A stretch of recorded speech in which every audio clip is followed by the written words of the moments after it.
I want to introduce everybody to our new program coordinator, who is joining us for the first time at the table, and it's Jeff Selby here. So thank you, Jeff, for being here. And Jeff, would you just quickly introduce yourself and tell us where you come from and Sure. your background is? I'm the guy that didn't get the catering here on time. No, my name's Jeff Selby. This is my third week with the Office of Equity and Human Rights. I just came from a position with the City of Lake Oswego, where I was in community outreach on major public works projects, like the Interceptor Sewer project that went through the lake there, and also a big water project that they're working on right now. So my background is varied, from military broadcast journalism in the Army for 10 years to working in training and communications with the Walt Disney Company, and having my own marketing consulting firm for small businesses, and being part-time faculty at Clackamas Community College, working with small business owners there. So excited to be a part of the team, and hopefully we'll start getting a lot more communications efforts going, so people really get to know the good work that the Commission's doing and that the office is doing as well. So it's good to be here. Thank you. Thank you very much for being here. Jeff already knows how ecstatic we are because we're flooded with emails, I understand. So thank you very much. And I also want to welcome John Versood, who will be our newest Human Rights Commissioner next month, we hope, if our City Council can all grill him with all of the questions that they want to grill him. It seems like everybody wants a piece of John right now, so we'll let them ask their questions, but in the meantime, we thought that it would be appropriate for him to sit at the table with us. He's not going to be voting with us tonight, but he'll be able to sit here for the first time and get initiated. So Thank you. Welcome, John. Thank you. Okay. I also want to welcome everybody who came tonight. You'll notice on the agenda that we are saving public comment until the end of the night tonight. Usually we'll do it at the beginning and at the end, but because we have a couple of things we want to get to right away, we're going to wait until the end. So thanks very much for your patience. If you do have public comment, and there's a sign-up sheet up here if you would like to give public comment at the end, and we'll be sure to get to you. So thanks very much for that. Before we begin our meeting for the night, I want to quickly go through our approval of agenda and our minutes. So let's start with, actually, do we have the minutes? I don't see. Okay. What we're going to do is go through our approval of the agenda. So if we could just look at the agenda that, if everybody's got one there on the end of the table here, if anybody has any changes to the agenda that they would propose, could we pass those around? Thanks. Does anybody need one on the other side? Yeah.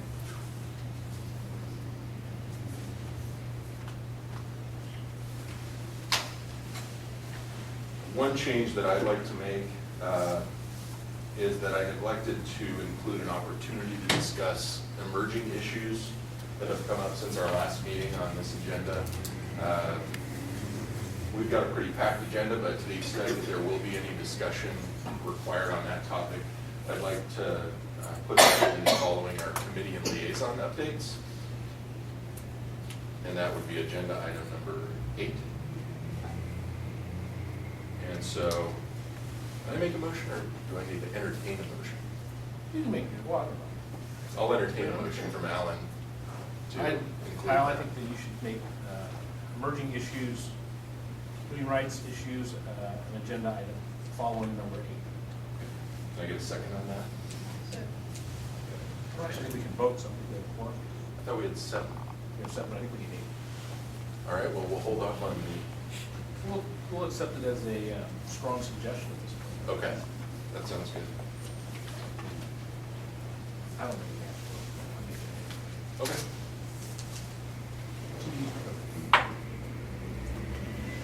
Okay, so I know that Kathleen Sadat is going to be joining us, unless anybody's heard.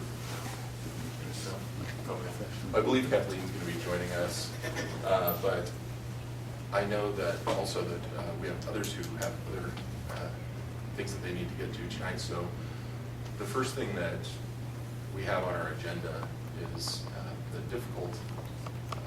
talking about the difficult situation that has arisen over the last week, our loss of our friend and colleague Emily Gottfried. We have Hector Lopez joining us, as well as Tricia Knoll. Hector, would you mind coming up?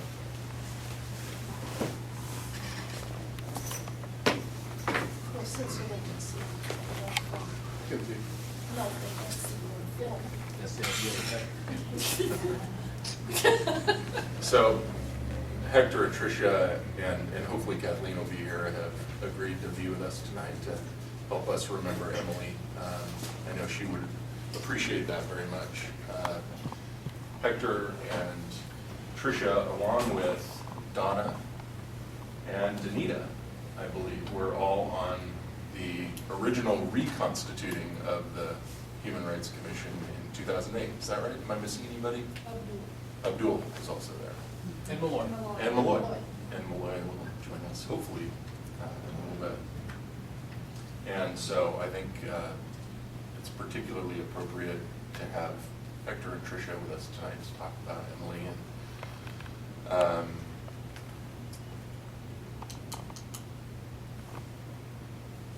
it's only been a little over a week since Emily passed away, and I already miss her immensely. She's somebody that I talk to on a weekly, if not daily basis for probably the last year and a half, working with her on the executive committee and various other projects on the Human Rights Commission and outside the Human Rights Commission. And she was known for hosting whoever would show up for most of her events, including things at her house, the Jewish holidays, Thanksgiving.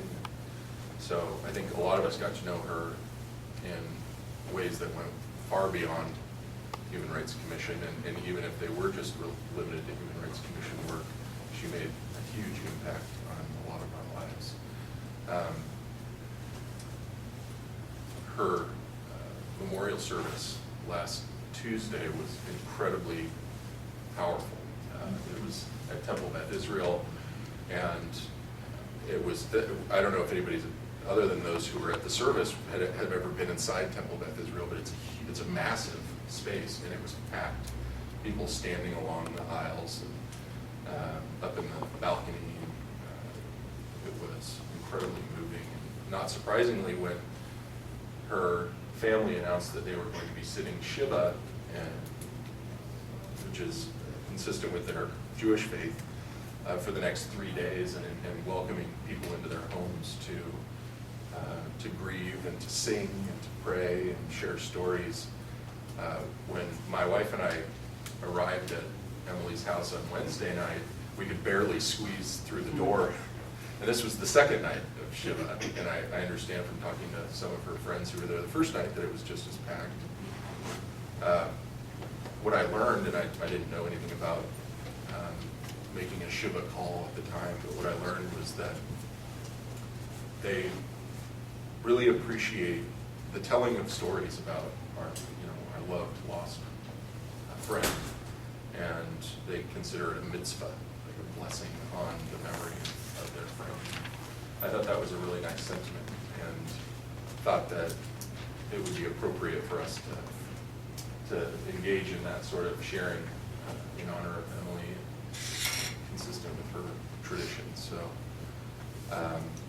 I think that for the next, however long we would like to do it, we can just share a story or a feeling that we had about Emily and honor her in that way. And I think that she would really appreciate that. She's probably looking down on us, and I know that she's with us in spirit.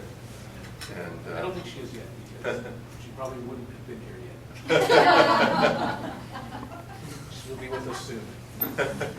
Well, a lot of people were talking about her license plate saying, "I am late." So anybody who is running late today is probably appropriately honoring Emily. Actually, we should probably all walk out of the room, come back in 5 Rush me minutes. back in. Yeah. So, would anybody like to share a story, memory of Emily to get us started? Well, I'll share my last discussion about Emily. It was with her husband, Jeff, and it was after the Human Rights Commission awards luncheon, and I was fussing because I was saying that I didn't know that much about Emily, and that she needed to share more about who she was. And so he said, well, Emily doesn't want to brag. And I said, well, it's not bragging, it's just sharing who you are, you know. And I took him back to when we first introduced ourselves on the Human Rights Commission, and everyone was telling who they were, where they were from, their kind of their lineage and how they got to where they were. And Emily's life began and started and was the OAJC, the Oregon Association of Oregon Area Jewish Committee. And that's all she talked about. That's all she talked about for a couple of years. And so I remember we were at one meeting, and her phone was always ringing. I realized that I've seen Emily for the last 4 years? We've been on this, or 5 years? Going on 5, I think. Going on 5. I've seen Emily every month for the last almost 5 years, and sometimes more than that because we were on the committee together. And I hadn't realized how attached I had become to her. So, I'm trying to get through this. And so, anyway, I was fussing at her because her phone was going off all the time. And I found out that she was a caregiver for her mother.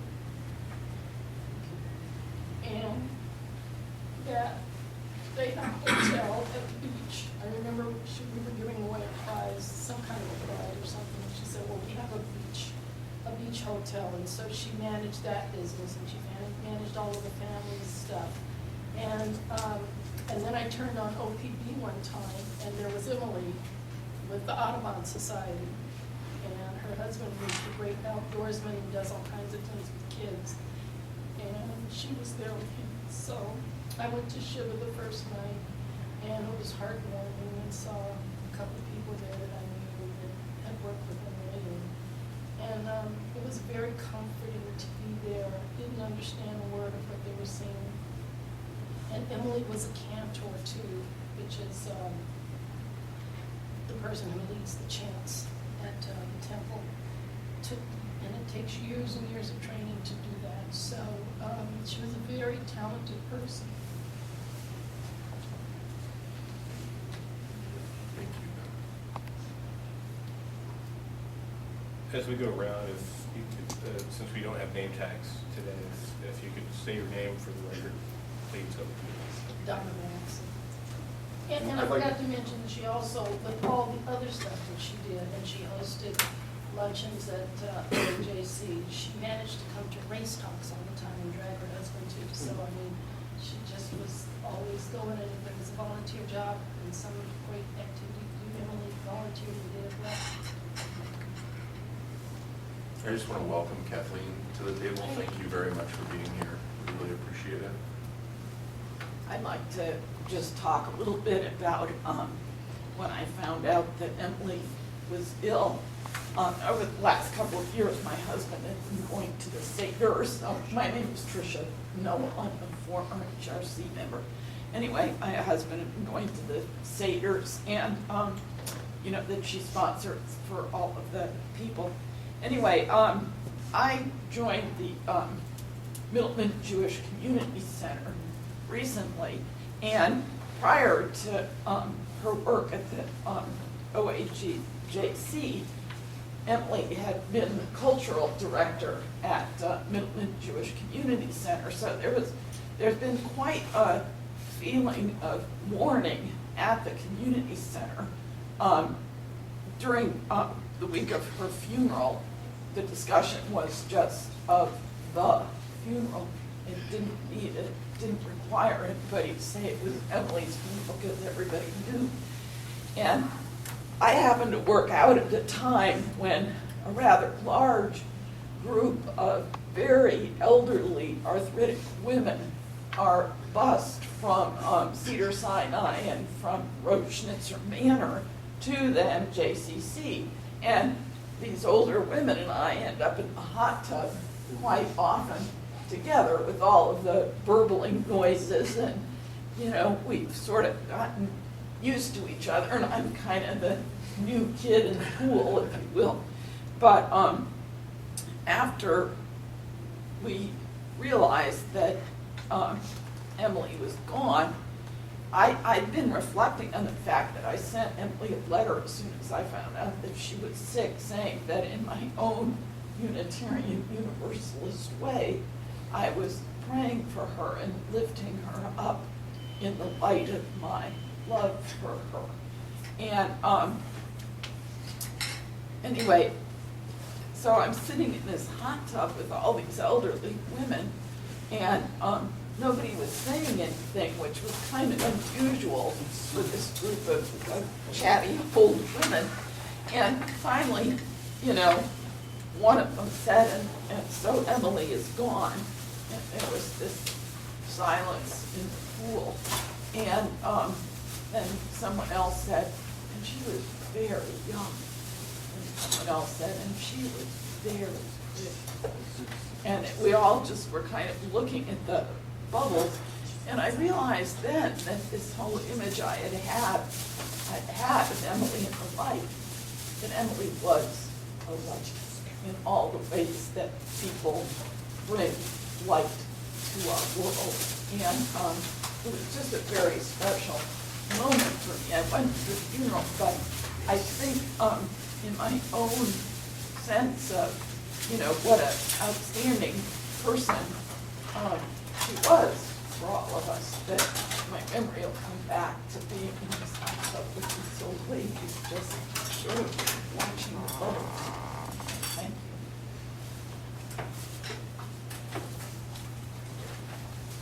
Someone else who wanted to be with us tonight was Arlen Bird, who was the vice chair of the Human Rights Commission when I came on, and also when Ashley came on. And she wanted me to read something briefly that she wrote. And she said that during Emily's memorial, the rabbi spoke about her gifts of convening people of many faiths and cultural backgrounds. I feel grateful to have witnessed and participated in this special kind of magic that Emily had. Through listening and reflecting, a self-deprecating remark, amazing baked goods, or wonderful laugh, or clear opinion, she drew people to her in the spaces she organized for dialogue. She was a wonderful role model for anyone who seeks to bring people together in whatever form. In the truest sense, she was a convener. I miss her here. Arwen wishes he could have been with us. I think that's a sense that a lot of people share about Emily, is that she just brought so many people of so many different groups together.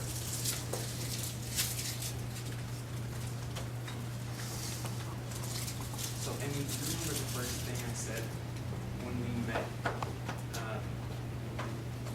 No. So I said I loved her passion. I was like in awe. That was the first thing I pointed out at the first meeting that we had with everyone. I said, I feel her passion. It reminded me of like doing that. And when I found out that she was sick, I mean, we probably know her the least amount of time. And so when I found out that she was sick, I responded to the email saying, you're too valuable to lose, and so fight girl. And then they know that we were supposed to sign the card, and I thought that things were going to be okay. I usually, kind of brush these things off as if, things will turn out okay. And I never came to sign the card, and I feel, I don't know, I feel like I should have. And I think that now, not only me, but I think that we kind of have a duty to continue that fight, continue to be lit by that fire that she lit in us, to fight for human rights, to fight for all the things that she wish would have been done. And I think that that's what she would be saying to us if she was here, is to keep going with all of our passions.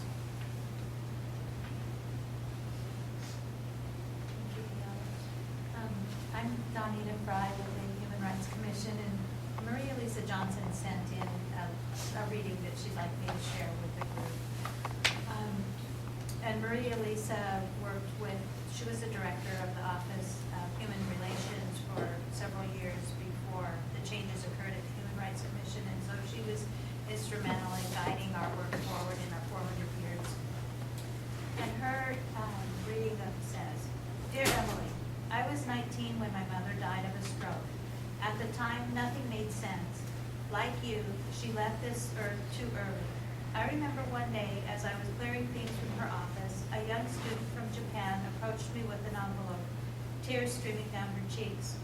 The envelope contained money, a Japanese tradition, and a letter. I thought the letter was to us, the family in mourning, but no, it was a letter to my mother, acknowledging the gifts she had brought to this young girl's life as a school counselor. It's in that spirit that I write to you, Emily.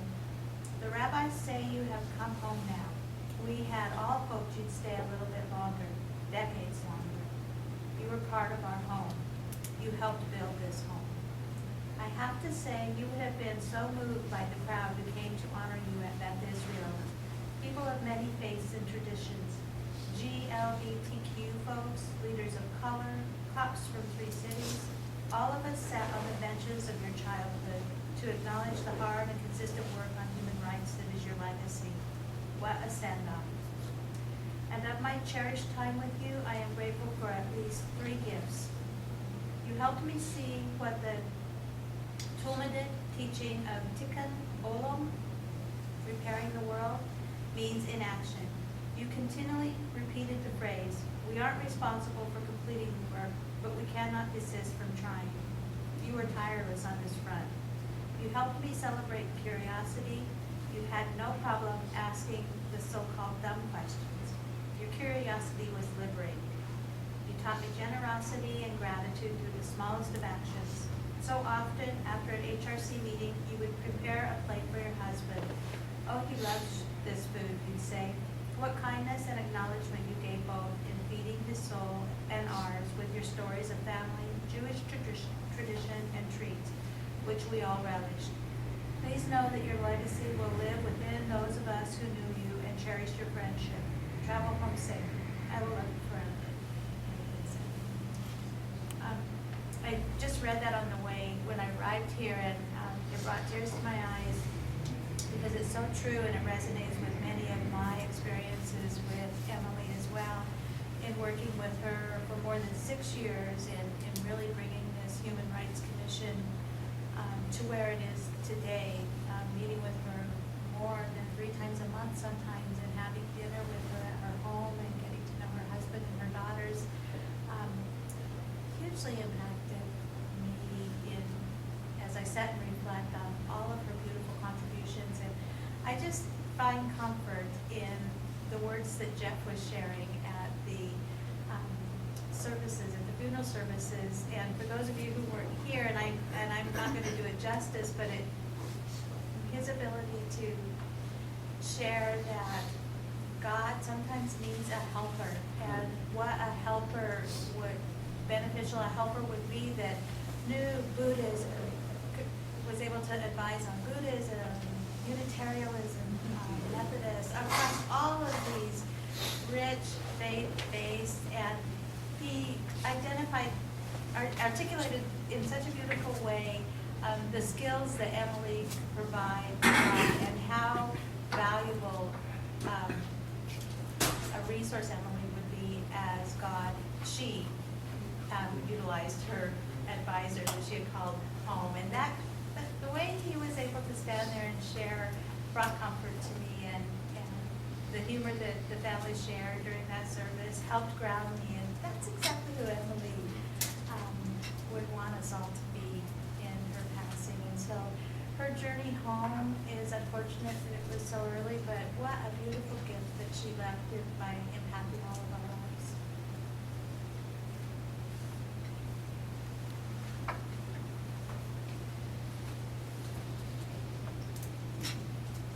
When I came on the commission, it was not hard for me to fall in love with everybody on the commission. Different reasons, different skills, different styles, different ways of expression. What I saw right away was fire. Just fire. And a person I wanted to know better. And my misfortune was that I moved to leave the commission and not continue the work I was doing there. But we were making arrangements to have coffee together and to talk together. A couple of things I've thought in the last few days. I agree, she was a light. And a light helps you see things you might not have seen before. Or a light can make you pay more attention. A light can also warn you and make you more able, more flexible, more willing to participate in things that you believe. One of the things I've thought about Emily is the kind of courage that it takes to love. If you don't have courage, you can't love the way that Emily loved. Because you have to be willing to be vulnerable on some level. And you have to be able to handle the people who say no to you, or who ignore you, or who don't believe what you do. It's not just that they don't believe, but they try to diminish what you do. You have to have all that courage when you walk into the room and say hello to somebody that you want to get involved. And the last thing I've been thinking is, I went to her service.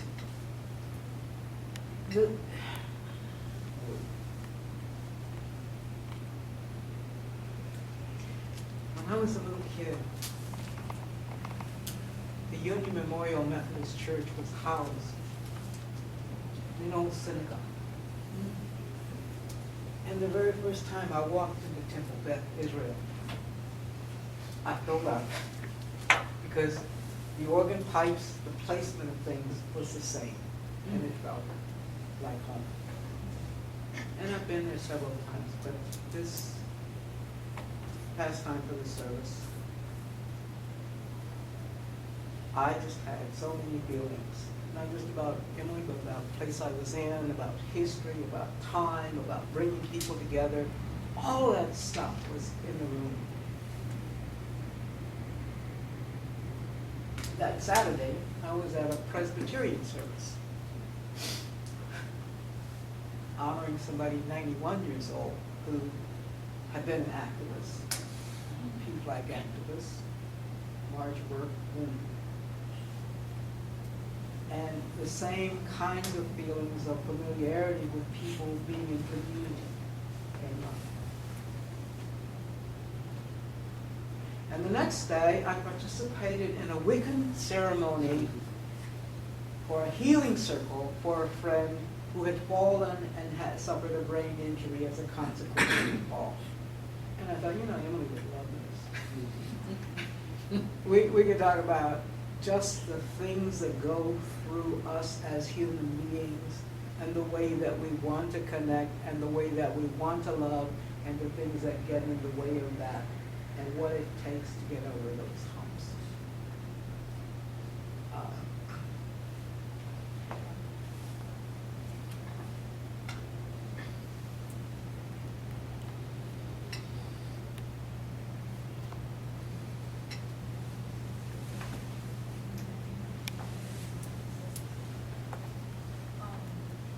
So I knew Emily just about a year, and didn't have a whole lot of close active contact with her, but there are a couple of threads that really are standing out for me now. And one is the way that she would gather her heart and her head together, and then it would come to her mouth. very much am striving for myself. So she will remain an inspiration and model to me for that. And what came out of her mouth was always action-oriented, almost always action-oriented. And I very much enjoyed organizing and preparing for the candidate forum that we did. And there was miscommunication about the food, and food was very important to provide. And I was scrambling to put something together, and in the middle of this, she's waving her wand and putting it all together. And so it was a huge spread, more than necessary, and it just worked out. And we stayed late, and so did Dale, cleaning up a bit, and it was a sweet experience with her to do that cleaning up, and we were proud of the event and things that had happened within it. So I'm thankful for that time. And I was also at the memorial service, and one of the most touching things that they mentioned was, I think it was her daughter mentioned that now the family says, what would Emily do? Kind of this saying of the family, so I have it on the board there for us for today. And that's because that's their acronym, WWBD.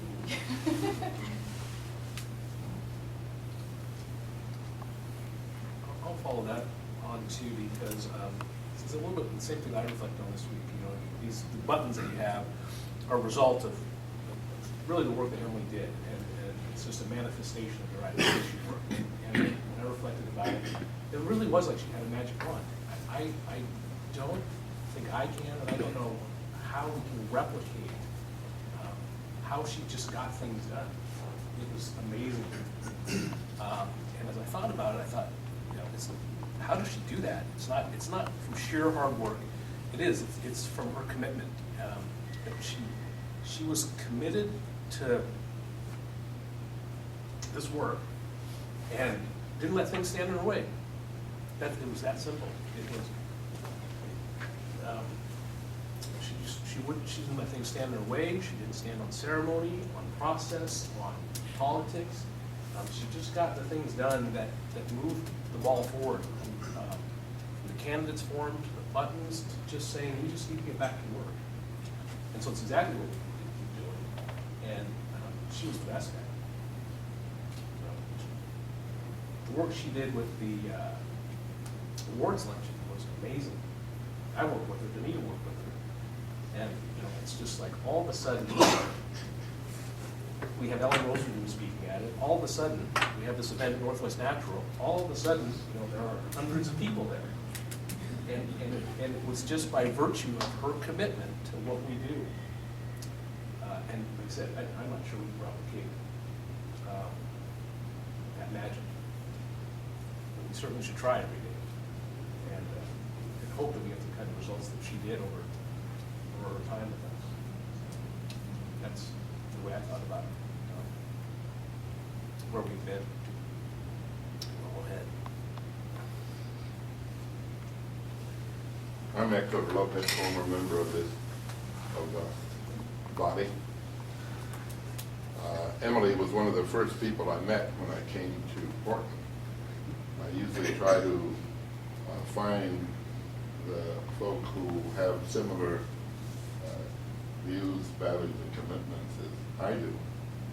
And people quickly pointed towards Emily. After having met her, I learned quickly that I had to avoid her. Otherwise, I would be working my butt off constantly. There's people in the world who do that, and she was definitely one of them. I have four things that stand out for me in Emily's reality. One was her sense of humor. I hope all of you had a chance to experience this as fully as she shared it. Most of the time it was dry sense of humor. Most of it was self-deprecating. Yeah. So most of the time it was just fun humor that she had. Incredible quality. think you mentioned it, compassion, you said. Well, compassion was another characteristic that quickly just flowed from Emily. She had to have a lot of compassion, because I don't know if you've noticed, but she and I at times butted heads. Probably not on the vision, but on how to get to the vision. And it wasn't just here, it was wherever we met out there in the community. We had this wonderful relationship. When I went to see her just before her death, we were talking about that with Jeff, her husband. How at times we would butt heads, but then when we got together in a particular thing, said, watch out, and Emily said, nobody can stop that. Well, that's the way she was with all of you. I say, when she joined forces with you, watch out. It was incredible. So that compassion that allowed her to forgive, that compassion that made her brother, sister to everyone in this earth, was just amazing. Just amazing. She had the ability to embrace those around her. Third element is her commitment to justice, which not only flows out of compassion, it can be compassion and be just as could be. But her commitment to justice, have you heard that? Is it Martin Luther King who says the arc of the universe bends towards justice? Well, the only reason it does is because Emily was one of those people that kept pushing and bending that arc. I have this great image of Emily putting her shoulder to that arc to make sure that it bent toward justice. Her commitment towards justice was just incredible. And I will always have that image. I wish I were creative enough to design a logo with Emily pushing that arc of the universe. And then a fourth element comes out of, she and I had a lot of fun because of our faith. I like to tweak people, particular people of faith. I am a person of faith, but you know, I love to test and challenge and push. And I love messing with people's mind who are atheists or agnostics. Anyway, this New Testament scripture, which just describes her incredibly well. I don't know, those of you who have some sort of Christian background might remember the story of the person knocking on the door at 2 o'clock in the morning or 3 o'clock in the morning, because the person who needed things to be done. You know, there were people that were going hungry. And the word used in the King James Version is impertinent. Impertinent. Look that word up sometime. It's an incredibly wonderful. It has stubbornness. It has contentiousness. It has stick-to-itiveness. It has all sorts of elements of that. Persistence. I think that's how other versions of that scripture translate that concept. But to me, impertinent. Emily was impertinent. She would not give up.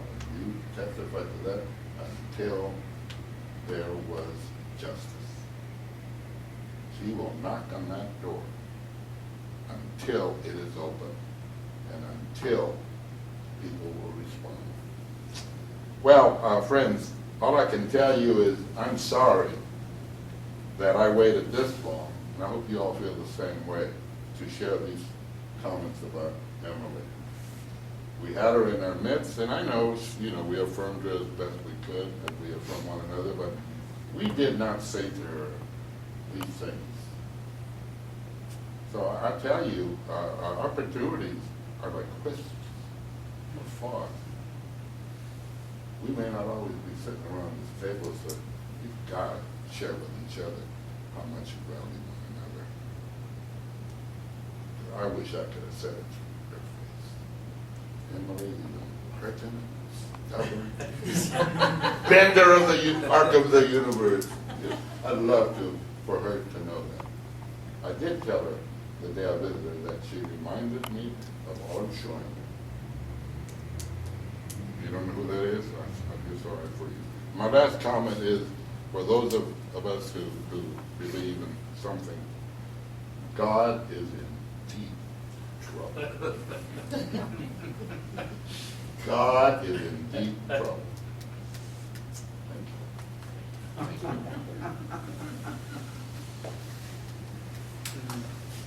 One thing that Miriam said, her daughter, during the memorial service, is that when we lose somebody so early, sometimes the best thing that we can do is think about the wonderful things that they meant to us, and our favorite characteristics of those people, and then to maybe take that and carry it on, and through that exercise, maybe they gain a little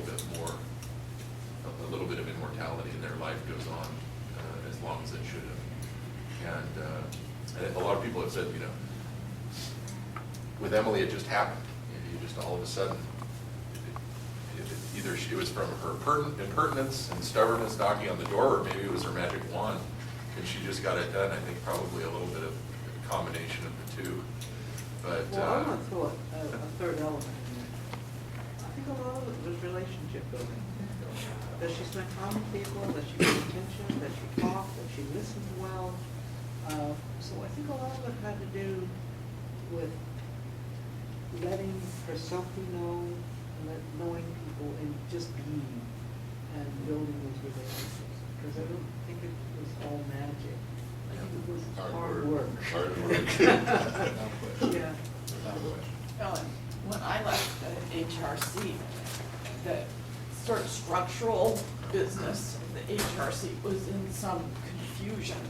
And what I can remember over and over again is Emily going, I just want to do the work. Yeah. I just want to do the work. And it looks like now, you have a structure, and bless you all, do the work.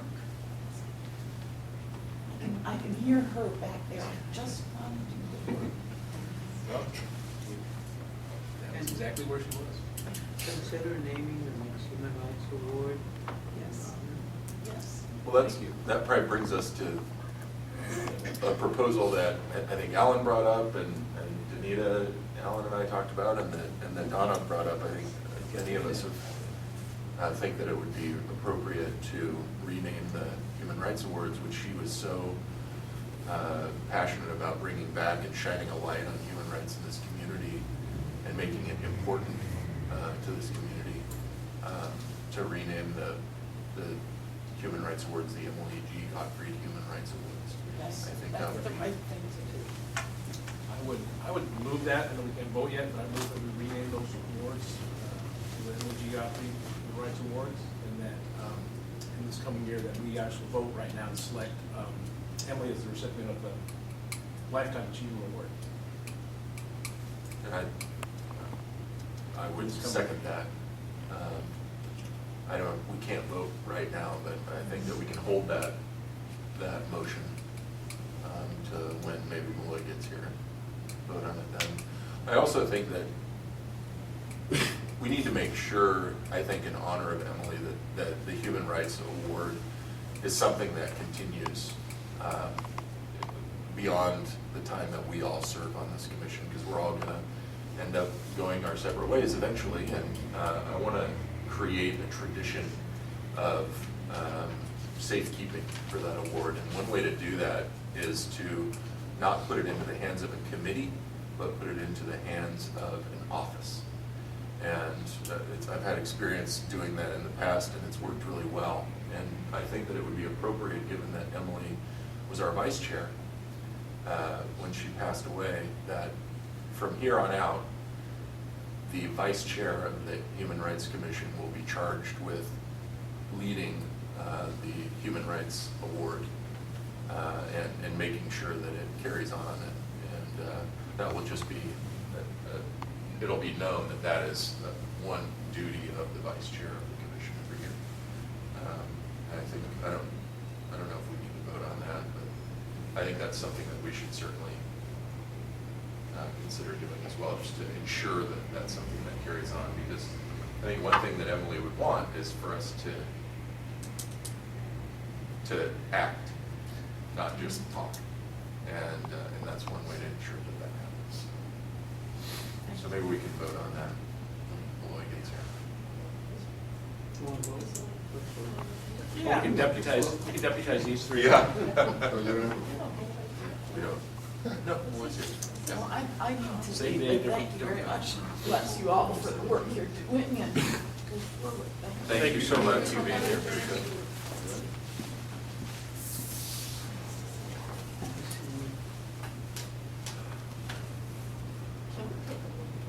Yeah. What I think Yeah, the food is here. The food is here. There Welcome is. to eat with us. Yeah, please feel free. Everyone here is welcome to help yourself. The noodles are vegetarian. The breaded skewers are pork, and the other skewers are chicken. And there's also some dessert there as well. So, how much is it? pardon me? How much is it? As much as you want to leave on the table. No, it's fine. Things have changed. It's $4.95 like me. So Please help yourself. Let's take 5. Bye.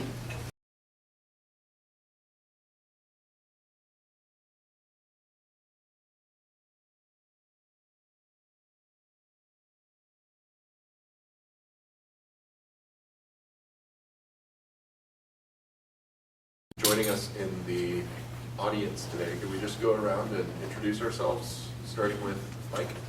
Yeah, I'm Mike Tabor, and I'm filming this joeandbuddy.com, and I'm just here to help document from the public.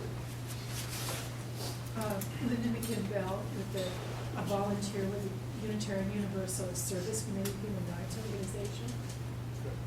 Hi, my name is Praveen Malabaram. I am a student at Portland State, studying a Master's in Public Administration.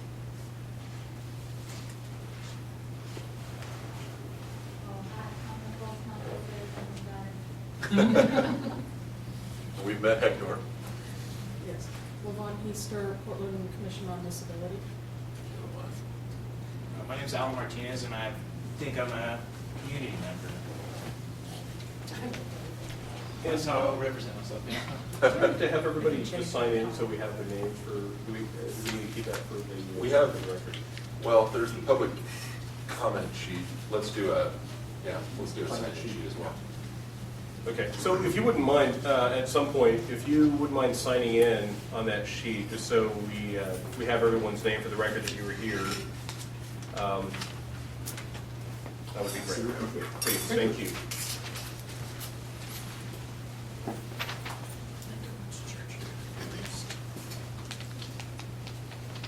So, before we took our lunch break, we kind of cut it off before everybody got a chance to say anything.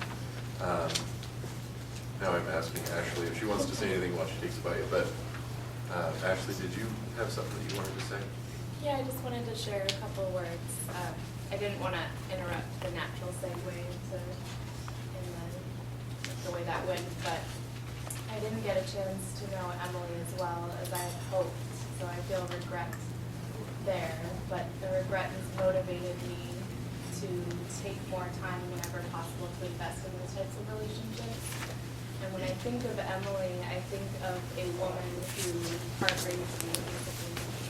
Another camper from the Santa Cruz, California area, very, very tough woman, who taught me how to be tough in advocacy work, and kind of supplemented that skill set because I didn't have a lot of role models to look up to in terms of women role models who exemplified that type of fierce leadership, and that's really how I see and saw Emily, as this fierce woman.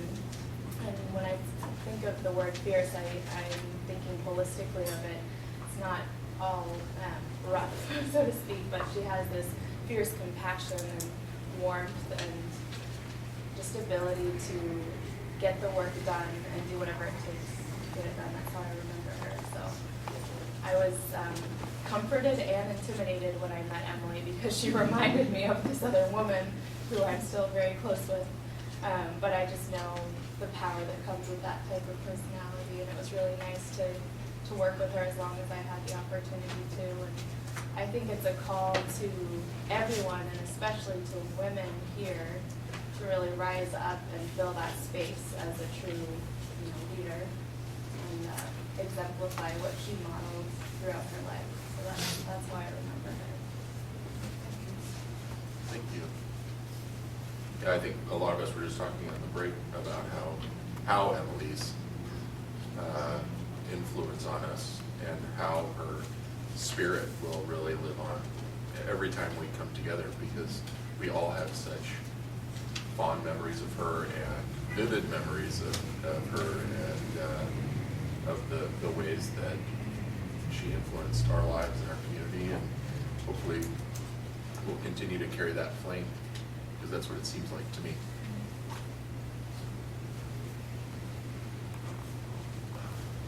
Does anybody else have anything, last things they want to say before we have to get to business? Does anybody in the audience have anything? Kyle, thank you for some difficult time, and so thanks for representing the HRC and taking the time to connect with the family and make sure that we're present and represented there. I know you did it both personally for yourself and on our behalf, so thank you for taking that effort. I know there were a lot of us there, and a lot of us going and doing all those things, so it didn't take a lot of pushing to do it. Thank you. Okay, so we do have to talk a little bit of HRC business today. And we still don't have a quorum. We're waiting for Malloy, I think, is going to be joining us here shortly. So we do have the MOU issue that we need to vote on, but that shouldn't take too long once he gets here. Why don't we skip that for now, since we aren't going to be able to vote, and talk about our legislative matters that we are dealing with currently. And one is the housing rights. Or do you want to talk, or which one of you wants to go? We were both eating. Do you want to talk generally about Sure. legislative, and then Okay. I'm going to give an update on what you've heard, things that might be out there. And then Yeah, I'll chime in if I think I need to. So Kyla and I had a chance to talk today, and I just wanted to share some broad brushstrokes. I think that the public policy committee work is coming into fruition and taking shape it's certainly, I think we've become clear about how we're envisioning the work and what its functions would be.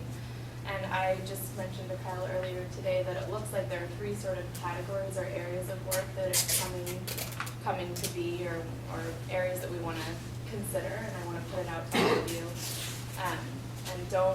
I'm not wedded to the language here, but it looks like there are special projects like the tuition waiver for victims of sex trafficking that may be an ongoing or a time-limited sort of project. And then it looks like there's legislative specific public policy work in which we should think about being proactive in terms of introducing or working with to introduce, and then also, very importantly, being responsive by monitoring and providing briefings in written and verbal form to different policy makers and stakeholders.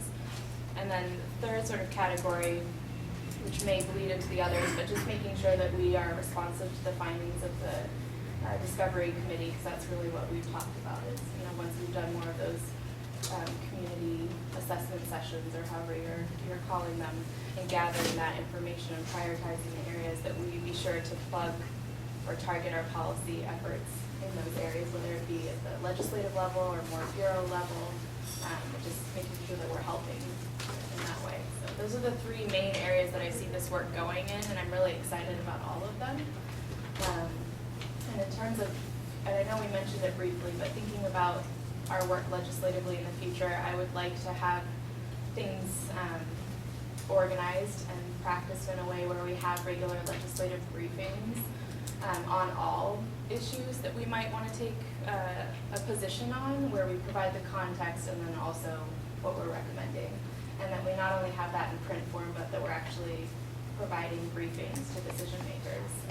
So that's what I was envisioning when I advocated for the public policy committee, and that's what I want to help move us forward in actually doing that. right now, you know, as we're still forming, there are issues that are coming to our attention, and we're not like in place to do all of those things, so there are interim solutions. And there are a couple of issues that we should take a position on pretty quickly here, and I don't know, Kyle, if you want to talk about the establishment of the work group. Sorry, you just took a bite. No, it's all right. But it was your idea, so I wanted to lend the floor to you, or yield the floor to you. Those are sort of how I'm envisioning the work, and I want to be supportive in that and take suggestions from all. But there are a couple of issues that have come to Kyle's and probably others' attention in the very recent past, and we need to take action now. So. Well, I think one of those issues is the paid sick time issue that has been floating around, and that council had hearings on last Thursday.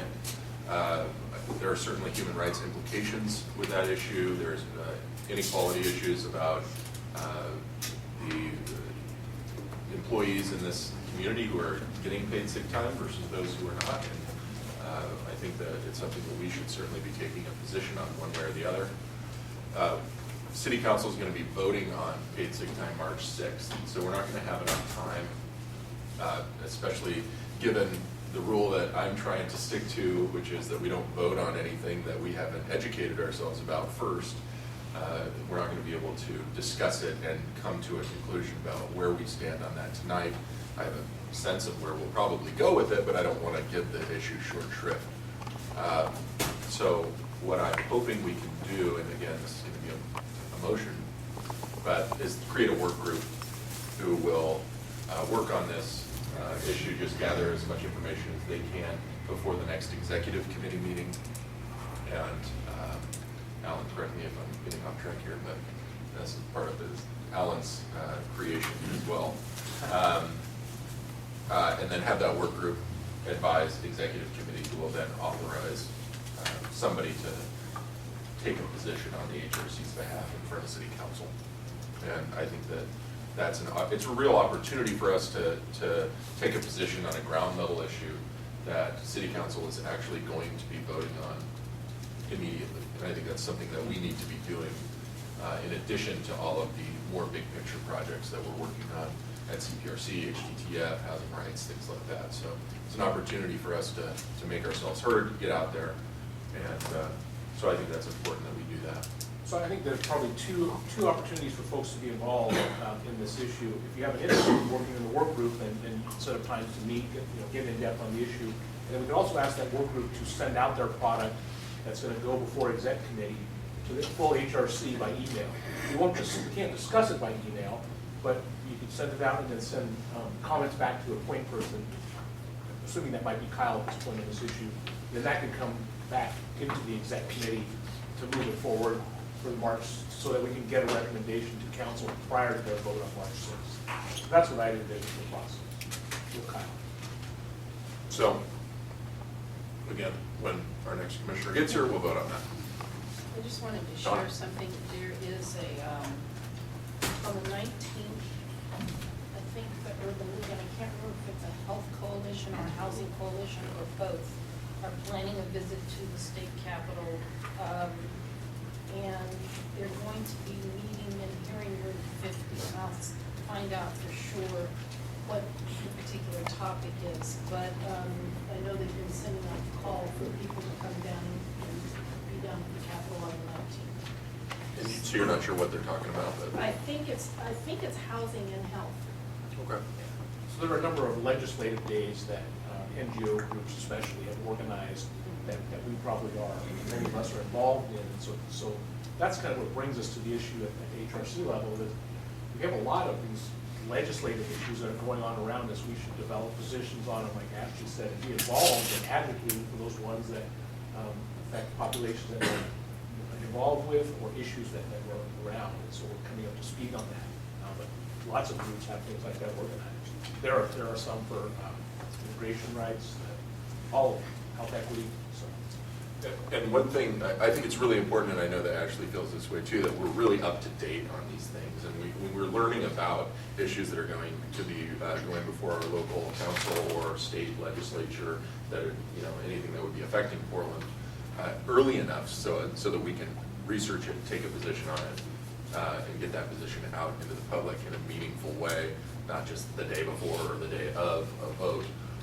And so I think that the policy committee is going to be integral to that effort. And there are partners out there in the community that we can partner up with, I think, to help us with that. I spoke to Helena Wang at Oregon Voice, who brings together a lot of these groups who are advocating for these things, and she's going to, or that group would probably provide a pretty one-sided presentation of the issues because they're advocating for them, but at least it'll put it on our radar, which I think is really important. So the other issue that's going to be coming out and voted on by Portland City Council in May is the fluoride issue. I think that that's something that we do need to be paying attention to, and maybe through the work of the policy committee in the next couple of months we can discuss that. About fluoridation, Yeah. I got a handout during Cornell West event talking about why are a number of civil rights leaders speaking out against fluoridation. And they're taking scientific evidence, and they have all types of evidence about how it actually impacts communities bad, and says that we need to focus on helping people get access to dentists. Lack of fluoride doesn't cause cavities, and talking about people that are saying like they are dentists and join me in calling a halt to water fluoridation. A lot of different leaders, Dr. Alveda King, Andrew Young, Gerald Gurley. So, you want this flyer?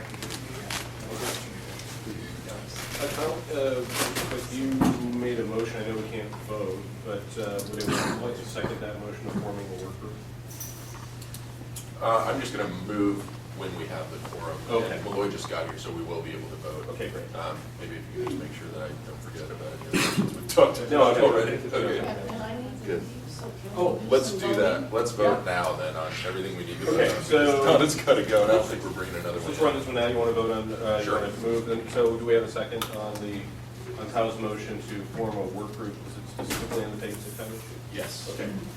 And the work group will then advise the executive committee, who will authorize one of the members of the executive committee to either write a letter or endorse the paid sick time issue one way or the other.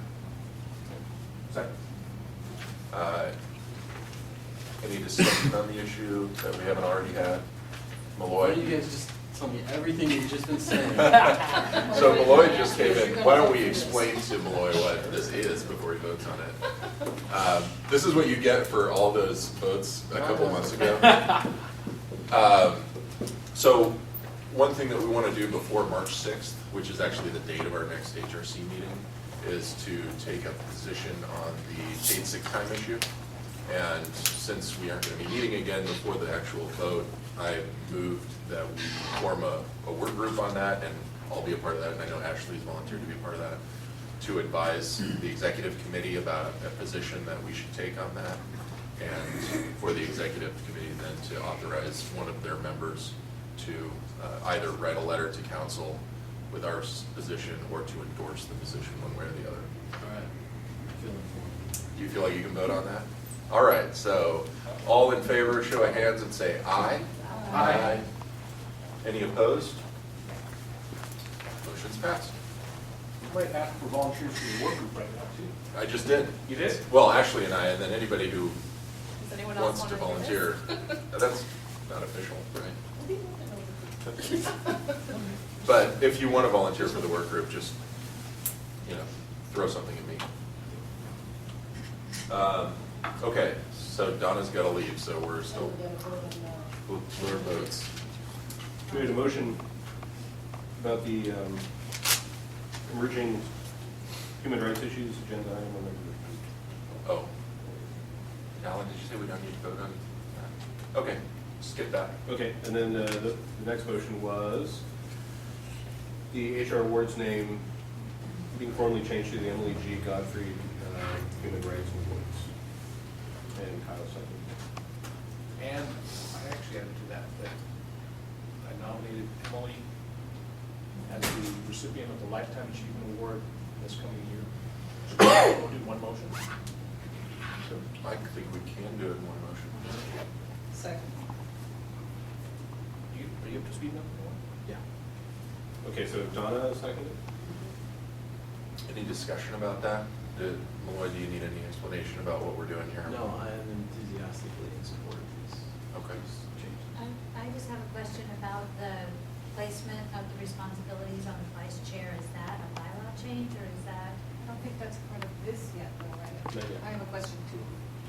Okay, so let's vote on this motion, and then I had the additional suggestion about that. We can talk about that quickly. So, Is this two motions talking about first naming the actual award after her, then also giving her the award? It's one motion from what I understand. it's one motion to do both things. So, all in favor of renaming the Human Rights Awards, the Emily G. Gottfried Human Rights Awards, and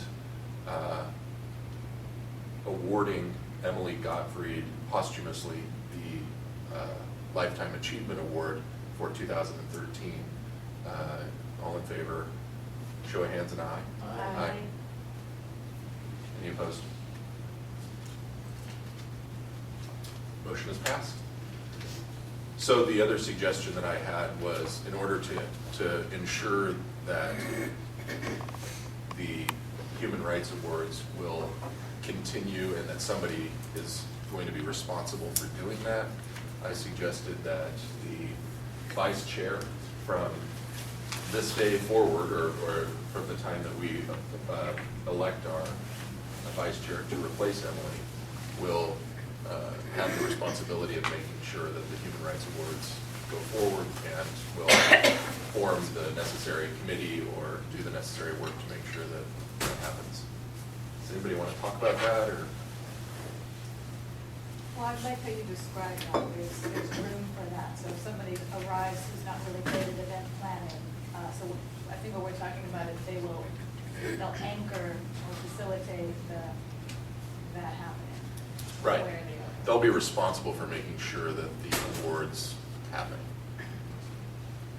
one way or the other. So in other words, forming a committee or Right. whatever is necessary. However they want to do it. A second. Now, is that a motion? No, I just wanted to make sure that everybody knew what I was saying. It's just, I've had experience trying to, pass duties on to groups rather than to individuals, and it seems to work really well. If you want something to endure long-term, that passing it on to an individual office is a really effective way to do I it. think we should bring it forward as a bylaw change, actually, because I think the bylaws have, talk about the duties, in fact, basically the duties of vice chair are to fill in for the chair when we're not there, and then the other duty will be to ensure the existence of the human rights, maybe human rights. Well, would it be appropriate maybe I think you can bring it. to do this when we nominate our next vice chair and put this off until next month? Okay, let's do that then. Do we have any other motions that we need, that we haven't voted on? No. Okay, I have, we need, I have a quickie, and we're gonna need people to go for this. What we had to say was wonderful today about Emily, but she's not here to hear it. And I would like to suggest that we have an annual dinner or something of that sort, or just the Human Rights Commission itself, where we get together and we share with each other how we feel, because, I don't want another one of us to pass and the rest of us to be sitting here saying, gee, I didn't say this, I wish, this is how this person affected me. But I think it's important that we share with each other how we feel and the effect that each of us has had on each other. Because I know you play a profound part in my life, and so I guess I think there's an event that Emily hosted in the past, a retreat kind of for human rights commission, where we had dinner at her house, and that was a great example. And we paused to take time to do those conscious efforts.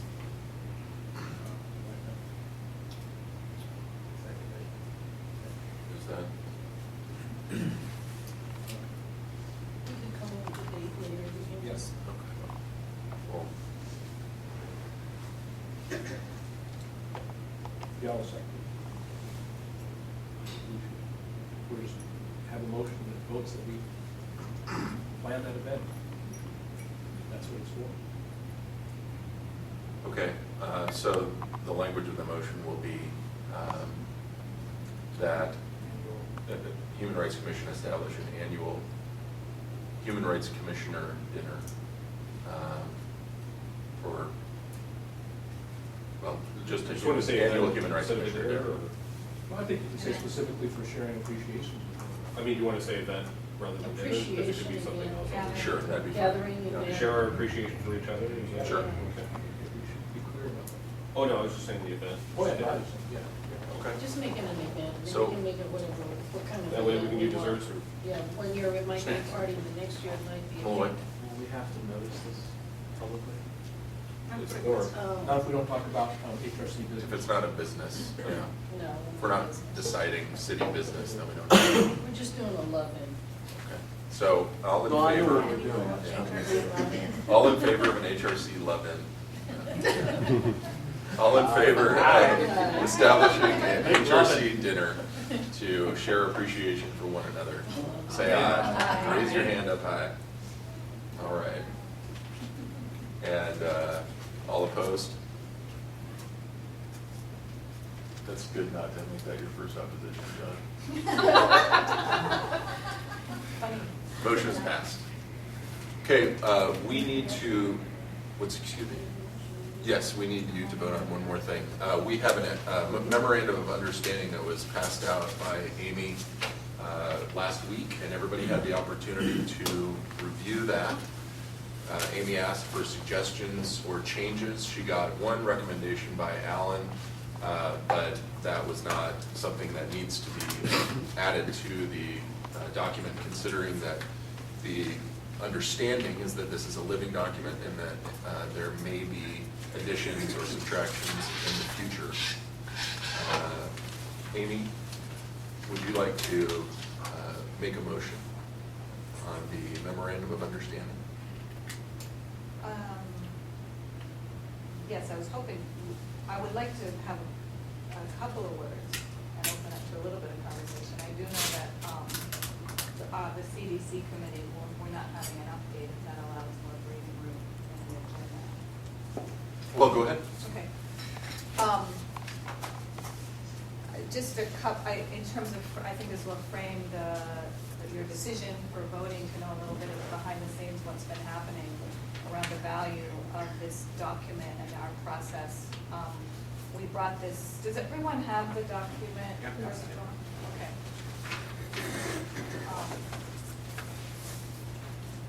That doesn't look like it. Is that the difference between the document? Yeah, it would look like this. Oh, yeah, you're changing the document. What is that? That looks like it's later. Oh, yeah, that's CDC, sorry.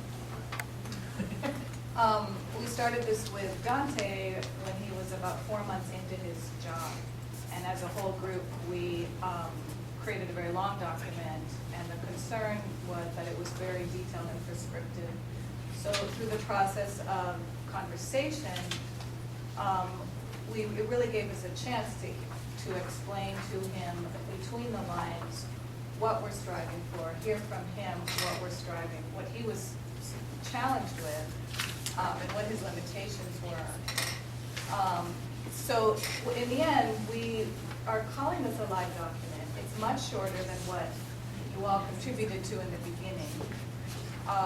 But we're also considering it just the beginning of our understanding, the beginning of our relating together.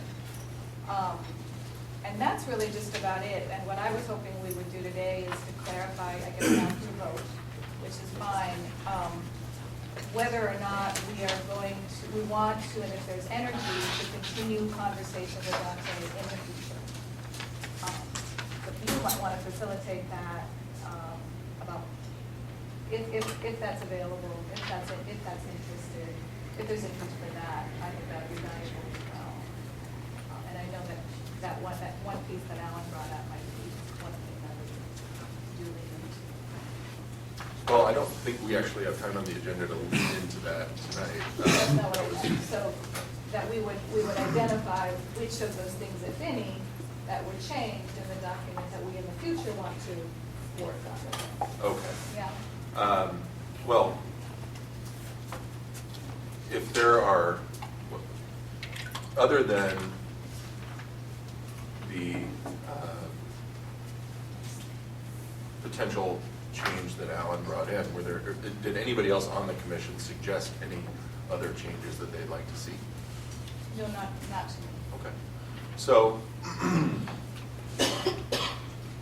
I think that, Can we propose by change? Alan, why don't you Can we propose tell by us change what you and brought up? propose a process for Yeah. how to do this? Because Dante's not here tonight. Right. So you're obviously not going to sign this document tonight. It has a spot for you and me to sign it, so.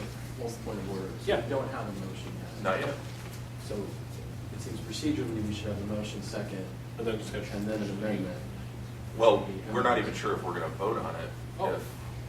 I think that, maybe I'm misunderstanding Amy's, I didn't think that Amy was ready to have a vote yet. Oh. That was my understanding. I'm ready to have a vote, and I trust. I'm ready to vote. that In it's- fact, that I would we're move, gonna leave I would it. move that, here's how I would do this. I move that we authorize Kyle to sign this MOU with the following change. And in section F, under dispute resolution, we change it to say, the concept is that,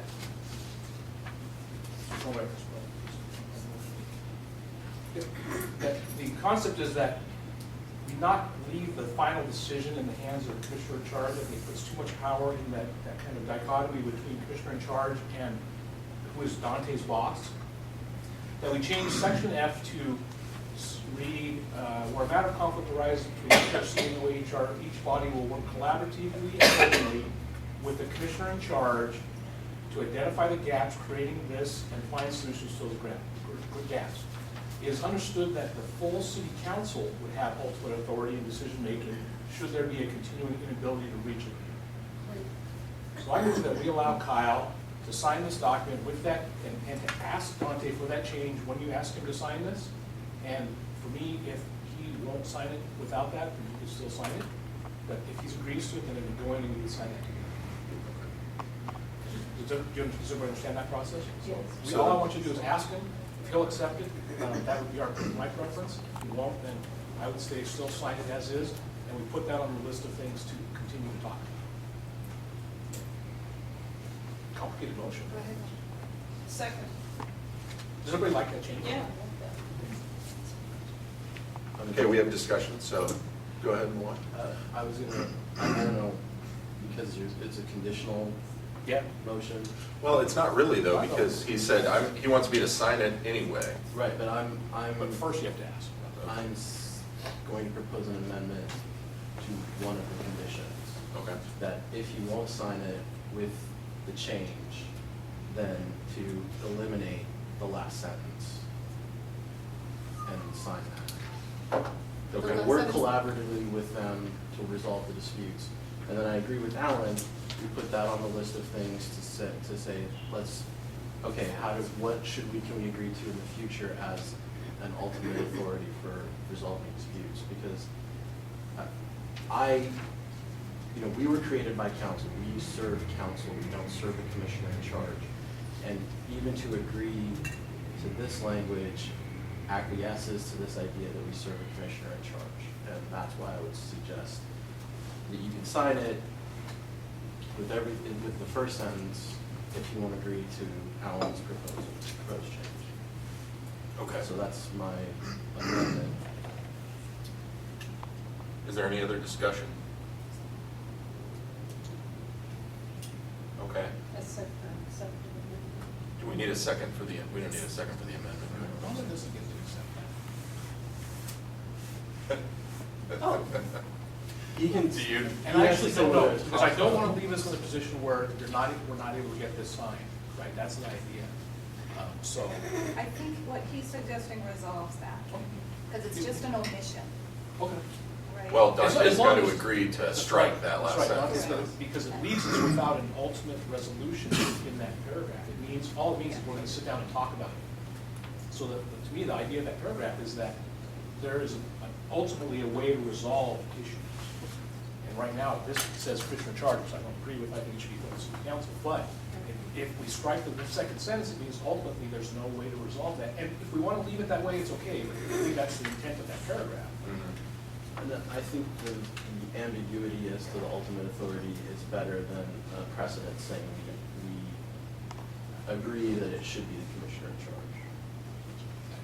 I agree with that. I have a, As long as Dante looks at it. I also agree with these amendments, and it's something that came up a lot when Amy and I were discussing this current version of the MOU, and concerned specifically about Part F. I just have a question. How are we going to handle the situation if he does not agree to either the proposed change in language or striking that last sentence? Are we still willing to sign something then? And so my amendment saying no, Okay. we don't sign it. That's fine with me. I mean, we'll just Same place, yeah. leaves us exactly where we are now, so. But I'm leaving some of it to Kyle to have that discussion with Dante whenever you're sitting down to sign this thing. Giant feather pens. But can't we, if he refuses to sign this, which I can't imagine that he would, maybe what needs to happen is that we do go to the commissioner in charge and do some mediation around the MOU. And that's something that we could do. I think that's certainly a step that we could take if we had to do that. I don't think it needs to be a part of this motion, but. It doesn't have to, but I think we need to, because the way it sounds to me is that if we leave it, if he does refuse to sign, then we're up in the air and nothing's resolved. I'm just saying, let's presuppose that he will, and if he doesn't, then let's presuppose another step that we take to make sure that we get resolution and get some finality to this. What was the process to get to this already? I mean, was it, were there motions and votes involved to get to this part? There was a subcommittee that wrote it, and then Dante edited it. Right. We worked with him collaboratively, so we can be close. I think that it's gonna be really close. I don't think Dante is probably gonna have a problem with Alan's additional language. So would it be easier instead of moving to do all this, to just go to Dante as part of that subcommittee and ask for that change and then vote on the final? It might be easier to do it that way. It is, we were trying to not iterate too much more was the only problem. Yeah, ideally it would be, but what it does, what I'm trying to say is it gives Kyle the power to negotiate that one point and sign it right there. It's right done. I think if we just do this motion now, there's a pretty good chance that it'll just be done. If not, then we can negotiate Yeah, it then later we're back to anyway. it, yeah. So I think it'll take us the next 30 seconds to actually vote on the motion with the amendment, so we might as well do it. If it doesn't work, we'll come back and revisit it at the next So I meeting. should have brought that up earlier. So since you're gonna be so pushy, So- do you accept his? I do accept Malloy's semi-friendly amendment. Okay. So, all of those in favor of, can I even articulate the amendment at this, or the motion at this point? All those in favor of Alan's motion as amended by Malloy, please raise your hands and say aye. Aye. All opposed? Motion passed. Thank you for your work. All right, thank you very much for all your work on that, you guys. It's been a long time coming. Especially if we can get. Okay. Now, we're running a little late, I'm very sorry, Nyla. But it is time for our Portland Commission on Disabilities update. Song dance. We also need to amend the agenda that it is the Portland Commission on Disabilities. Disability, It is the Portland I'm sorry. Commission. It's okay. We're glad to be here. Thank you. I had actually hoped to bring some handouts with me, but Patrick has been, Dante's been sick and Patrick's been busy. We have a big retreat, our annual retreat on Friday, so I'm just going to talk to you. And first, I just want to say that I honor the loss you guys are experiencing. We just lost a commissioner ourselves, and I attended her memorial, and so I understand how when you work that closely with someone on so many issues, how it just gets you in your heart. So we'll wait for it, I guess. So it was nice to hear you were talking about coming up with a memorial award in her name. That's a nice thing. So maybe you could introduce yourself to everybody. I know that you and I have spoken a number of times, but maybe everybody doesn't know. So So my name is Nyla McCarthy, and I'm the chair of the Portland Commission on Disabilities. And I've been the chair since its inception 3 years ago. And on Friday, I will be passing the gavel on, I hope. I guess as anybody who chairs this commission, so it's a lot of work. But I joined with a commitment to create a work plan for that commission and to get our work plan up and running, and we've done so. So what I kind of wanted to share with you was just very briefly sort of our focus, because we have so much in common and we're so compatible, and there's so many ways we could really all probably be putting our energies together more and answering questions that you have. So we have about 20 members. We amended our bylaws because initially when it was envisioned, we had this fabulous vision of way more people than ever showed up, and so I'm sure you struggle with that. And rather than having about a third of our commission be there in name only and ruining our quorum, we just did it this year. We just decided to be realistic about the numbers, and now we're doing very strategic recruiting. Our commission is, as you know, focused on disability issues in the multiple disability communities. I myself am a person with a disability, though you don't have to be a person with a disability as long as you have strong connections and you represent a community of disabilities. As most of you know, that about 20% of the population have disabilities and only 4% of those are visible. So we have as our goal, one of our big goals is to really make sure that disability awareness shows up in all of the budget decisions, the strategic planning decisions, and everything the city does. It cuts across racial lines, it cuts across class lines, it cuts across ethnicity, it affects the entire population. So we're sort of with you united to trying to give voice to the people who traditionally don't have a voice. I also am the director of the Youth Prevention and Training Unit for the state of Oregon. Our office investigates all of the abuse and neglect and death against every vulnerable citizen in the state, with the exception of children who live in their own homes. We do family foster, we do institutional foster care, we do elder abuse, disability abuse, and mental health abuse, and that will prominently figure into what I'm going to say in a little bit. And people with disabilities are the proportionately highest number of people to be abused. More than 6 out of every 10 individuals with disabilities abused. So it's a huge issue for us, and it cuts across social justice on so many levels.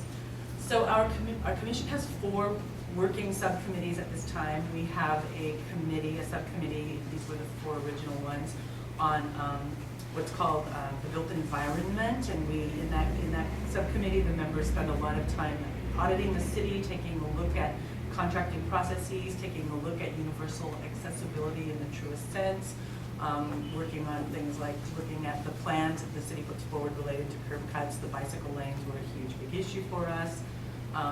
The entire Portland plan actually was a huge, big issue for us. We spent a lot of time in some hearings, organizing some community action around that, because the budget absolutely did not even have a minor percentage that really represented people with disabilities.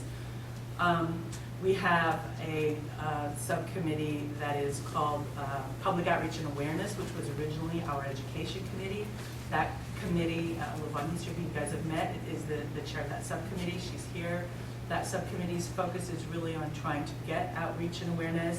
We started off wanting to do speakers bureaus and education. We haven't lost that goal to try to get folks with disabilities to actually be members, but we're actually really thinking to look at trying to coach and bring people up to speed so that they can start showing up on all of the neighborhood associations and city planning bureaus as members, rather than having to try to have us strategically voice them from one office. We have my disability is that I have a seizure disorder, so sometimes my brain reroutes itself weirdly. I'm a traumatic brain injury survivor, so excuse me, I'm very tired and my brain is not functioning as well as I'd like it to. So public outreach and awareness, the built environment, we have, help me, Lavon. Employment. Thank you, our employment, huge subcommittee. That committee, we passed the resolution for people with disabilities for the city to do to implement the hiring and model employment of folks, and we've also just recently gotten the universal captioning thing before the city. We've been fairly successful in getting some of our stuff before the city. And our 4th committee, livability. Thank you, livability and wellness, which just did an audit of the zoo, the Oregon Zoo, to go out there to find out how accessible it is. We've done things like audit all of the park events that happen throughout the year to find out if they're accessible for all of our citizens.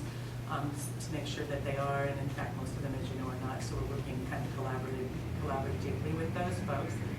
And my goal, one of the reasons I wanted to step down as chair this time is because I have already run it by the commission, and we've received unanimous support to create a 5th subcommittee, which will be called Public Safety. And that subcommittee, since that overlaps with the work that I do in my day job, is going to begin focusing, especially at the top of the gate, on incidences of police force against our citizens, particularly folks with mental illness. Since my office conducts all of the mental health investigations, we have all of the information related to every case that's ever happened in the state, including the ones in Portland. And we spoke a little bit, Kyle and I, about the coming up DOJ settlement. So I wanted to create a subcommittee because I believe that just having the Citizens Oversight and Advisory Board being the representatives on that for the city isn't enough. So by creating a public safety subcommittee, I'm hoping to do a lot of outreach to the community so that we can have other people who want to be having a legitimate voice involved with that, can essentially sort of come to those meetings, create that subcommittee, and we can create some transparent conversation with folks and have them go back to their communities and try to get a lot more participation than just the 20 members of the COAB that are going on. So those are our 5 subcommittees. And we, in essence, are probably somewhat like you were in this department, the Office of Equity and Human Rights. We were very active in lobbying and funding and helping set up this office, of course. I participated on the creation committee to make sure that people with disabilities would be on the work plan, and that was a somewhat robust is the word I keep hearing people misuse, so I never use it, so I finally got to use it. Robust conversation. It's like one of those jargony words, you know? But it was a highly emotional, highly challenging process, and we did manage to get onto the work plan, and we managed to get 2 seats out of the 20 or something that would be representatives of people with disabilities. And that's kind of what we do. And I would love to answer any questions that you may have. Would you say the name of your office again? My office, where I work with? Yes. Well, my actual office title is the Office of Adult Abuse Prevention and Investigations. We are a shared service of DHS and OHA because investigations cut across all of the populations, and I'm the director of the Training and Prevention Unit of that office. So we have investigators, we work with law enforcement, trying to teach them to conduct appropriate interviews and investigations of folks. We train providers, I train victims, and I work with investigators to try to bring appropriate and culturally sensitive and non-threatening, non-intimidating interview processes to people who conduct abuse investigations. So that's us, and I actually have cards, which I wasn't thinking that you would want, or if you're on outreach with the state, you can certainly enter my name, Nyla McCarthy, and pop me up and find out anything you want. So, going back to the committee that you're forming to sort of support the COAB. Yes. COAB is the DOJ Oversight Citizens Committee Board. Who are you trying to recruit to be a part of that? Do they have to be members of the Portland Commission on Disabilities? Not at all. In fact, none of our subcommittees, you don't have to be a member of the commission to be on our subcommittees. Our goal is to exponentially increase the voice of people. So you can, in fact, that's one of the doors into our commission, quite frankly. If you show up and you address a subcommittee with a lot of passion and you become part of it and you show up and you work on it and you look like you're really committed, that's kind of going to score you some points in your application process.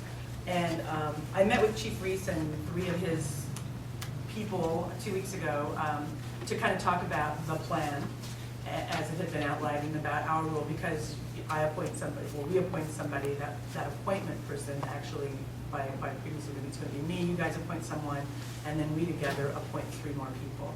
And I sent an application draft to you all to take a look at, which is what we use for the creation committee, and I think with some tweaking, it sort of involves and invites people to write some essays and some information down about why they want to do it and what's their history, stresses the time commitment, which is going to be plenty. So recognizing that not everybody's going to be able to be part of that, I thought, aha, if we have a subcommittee, since we're talking about safety of people with disabilities, and mental health is only one piece of that, but that's where we're starting, we can then do outreach to all of the consumer organizations and to the committee at large. So my hope would really be that we have folks from the mental health community, that we have people who are survivors themselves and victims themselves, as well as certified mental health professionals who may want to be part of that. And then my intention and my goal is to bring information back to that subcommittee, say this is what we talked about, go forth and discuss this issue with your people, come back and give us some advice to take forward. In my conversation with Chief Reese and those folks the other day, my understanding is we're probably at this point not talking until maybe, if we're lucky, September or October. This whole thing is really slowing way down. However, I was really heartened because after having a long meeting with them all about, they were very concerned about what we were intending to do, our two commissions together, and how we were going to approach it. And what I said to them is we are absolutely willing to collaborate, we're looking forward to collaborate, we believe in partnering, but we're not going to back down and keep our mouths shut. This is an important issue. And in our recruitment process, which we'll all be doing jointly, we'll want to be taking a look to make sure that we have the people on that co-op who are people who have personal experience with the mental health system as either an individual who has been victimized or as a family member, and of course perhaps some, because there will be 5 other seats that are called idle seats, and those seats will be representing special interest groups, if you will, or agencies and neighborhood associations. So our appointments between our two commissions are really a chance to give voice, I think, to the people who wouldn't actually get to be on that committee with that one. So they seemed okay with that. And then I thought what was very exciting is a show of good faith when they found out that I direct the training program for the state, and I had some thoughts and comments because I've been involved with the CIT evaluation and the DBAC for about 12 years. He said, I'd love you to meet. He said, there's no reason we have to wait for this implementation to begin taking a look at least our training curriculum. So if you'd be willing to meet with our training person and take a look at our curriculum and assist us in kind of taking another pass at it and see if we could strengthen it up. I thought that was good.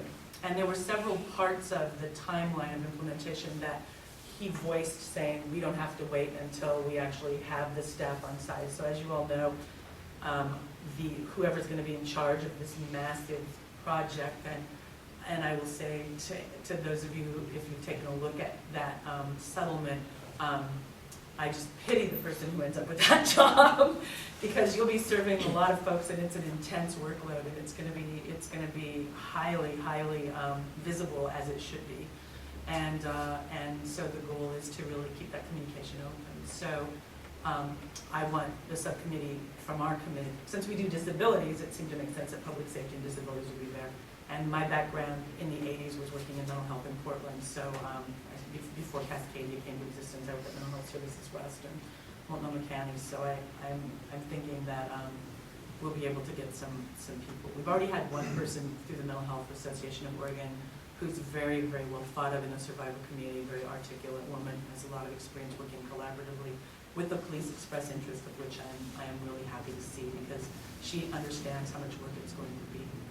So that's just one issue for us, and everybody's all excited about that issue, but it's sort of like get excited about it and then wait until October, September or October. So strategically, I'm thinking, we don't all want to be making a lot of effort to recruit anybody right now, because recruiting people to be on an oversight advisory board that doesn't even exist yet, and then having them wait around for months is a great way to kill enthusiasm and just really make it go flat. So I'm hoping we'll get more information and more updates from Commissioner Fritz and the Mayor about where this is supposed to be headed as soon as possible. I've been in contact with Commissioner Fritz and have had conversations with her outside of work hours, sharing with her my concerns and what's going on, and in terms of the process, wanting to make sure that it works. And so we're kind of looking forward to playing with you guys on this one. I think this is the place for us to bring our combined expertise and outreach and forces together and really maybe,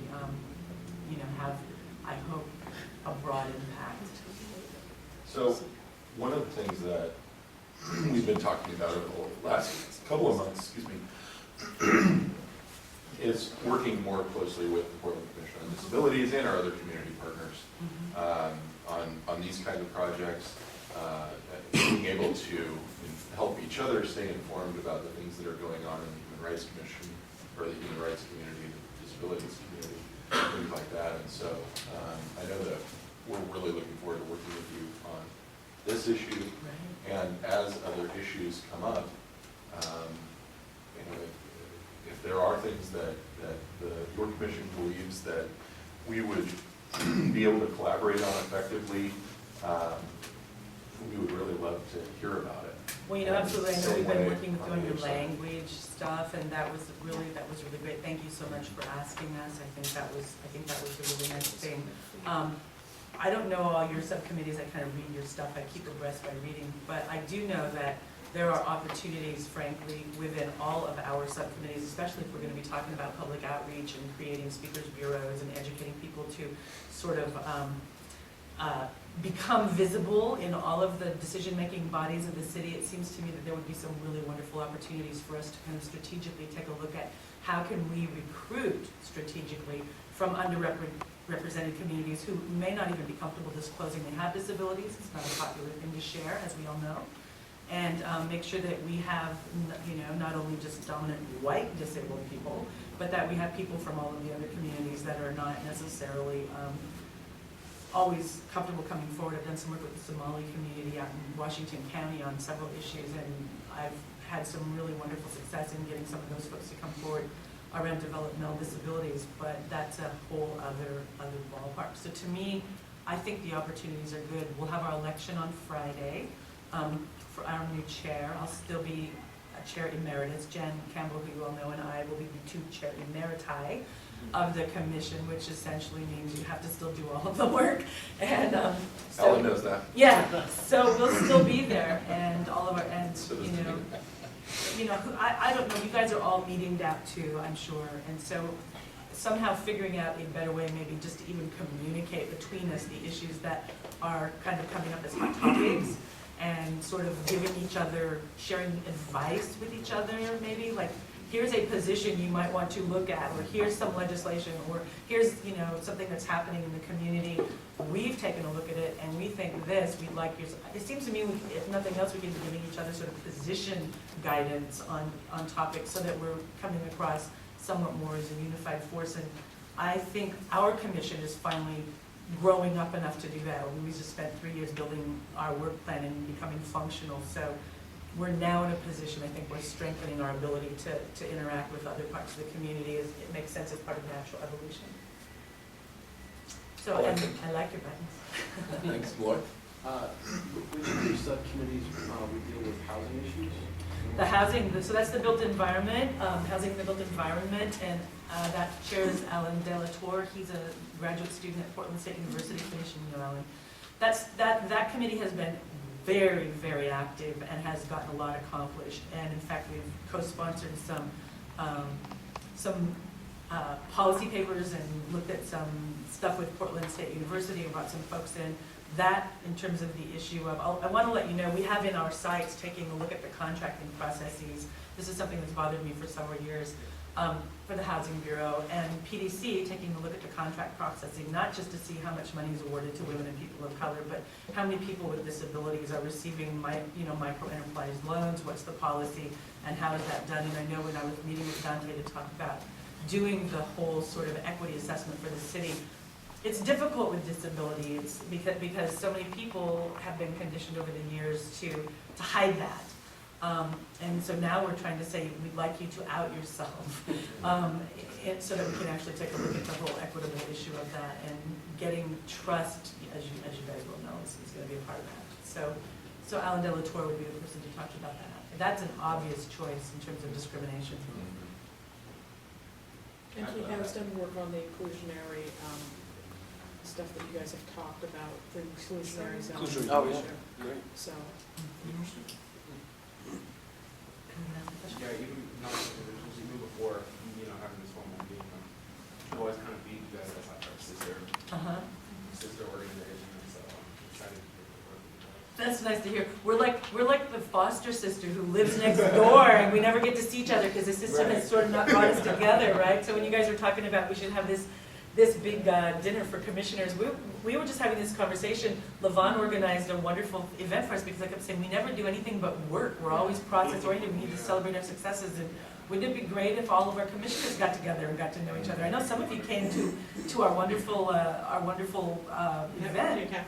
And we'd like to do that again and maybe have more of you come and, so yeah, absolutely. I think there's Well, maybe let's stay in dialogue and maybe you can come talk to us again in a couple of months and we can continue to work back and forth together. And we're working on the legislative side. I think we're sort of growing up in the same way that you are. We might be at similar positions and sort of establish a symbiotic relationship.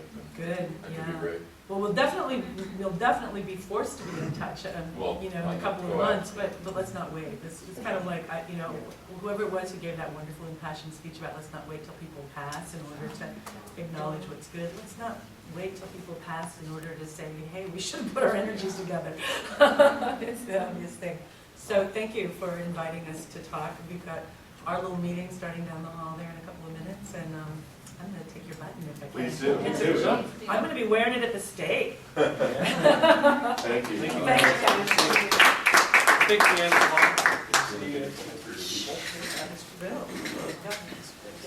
You guys never got to discuss housing rights thing, and so we're moving on to committee and liaison updates now. We're not going to have a communications or a discovery because Christine's not here, and Amy told me that there's no discovery update. Other than just like that one handout, just we want to. Okay. I don't know if you guys all have it, but let's wait. Okay. So why don't we go straight to the housing rights update? Sure. And see what we can get. Basically, there's two things to talk about. One is the Housing Rights Task Force and the Human Rights Commission have signed on to two broad policy issues. One, eliminating Section 8 discrimination, and number two, eliminating the ban on inclusionary zoning, that both of which are existing policies that lock out various different communities of color, communities with disabilities, communities, single mothers, and so on. So to those ends, we had asked Senator Chip Shields to submit a bill in this current legislative session to eliminate Section 8 discrimination, and he did that on our behalf. There is another bill in the House that Speaker Tina Kotek has submitted it differs from ours in some key respects, but she's very passionate about the issue and wants to see it move forward. Alan, Damon, and I attended the legislator town hall on Saturday and had a brief opportunity to talk with her and then with her aide to make sure that she knew who we were and what we were interested in doing. So we'll be following up with that. And then it should be sometime soon there will be a bill submitted to repeal the ban on inclusionary zoning. We have signed on as a member of the coalition that's pushing that. The coalition is called Connecting Communities of Oregon. And so that process is moving forward. To those ends, there's going to be a fundraiser this Saturday. I'll get the details and submit them around for this particular effort. And then over the next month or so, we're going to be doing some presentations to community partners as to what inclusionary zoning is, why it's important to them, because it doesn't necessarily leap off the page as to why this matters to anybody. So the coalition will be working on that, and then there will be a rally, a housing justice rally in Salem in March. We're still nailing down the date for that, but it will be to draw attention to the bill and hopefully force somebody to do something. And then last but not least, we met 4 weeks ago and began the discussion of exploring into issues of homelessness and how the task force or the HRC can be more involved in that. And we part of what we determined was we needed to connect with Amy and the CDC to make sure, so that we're coordinating efforts as opposed to duplicating. But we definitely, from what we heard the last meeting and the meeting before, the homeless rights issues we feel fit within the framework of what we're interested in addressing. So I think that's everything else. I guess one thing I'd say about where we're headed with advocacy around both Section 8 voucher holders and even IZ, I think. One of the things I think we need to continue to talk about at the task force level and this group also is how do we bring that to the city level? How do we interface with that advocacy level at the state level? How Section 8 is on the city legislative agenda. So I think that we really need to consider how do we move what we do as a commission at that city level as part of what we're doing with our state legislation. So just an FYI. We may be asking this group later, should we endorse some kind of a letter or something to city council to ask them to help us advocate and support this statewide legislative effort. So even though it's not a city measure. And I should add that the result of either of these two issues does not end this is only part one. Regardless of the outcome, there will be parts 2, 3, and 4. So, we're also going to begin talking about preparing for, okay, if this is what happens, what should we do? If this is what happens, if this other thing happens, what should we do around both these issues? And are those variables, do those include whether or not Senator Shields' bill or Speaker Kotek's bill goes through, or is it more if neither of them go through? It's kind of all encompassing because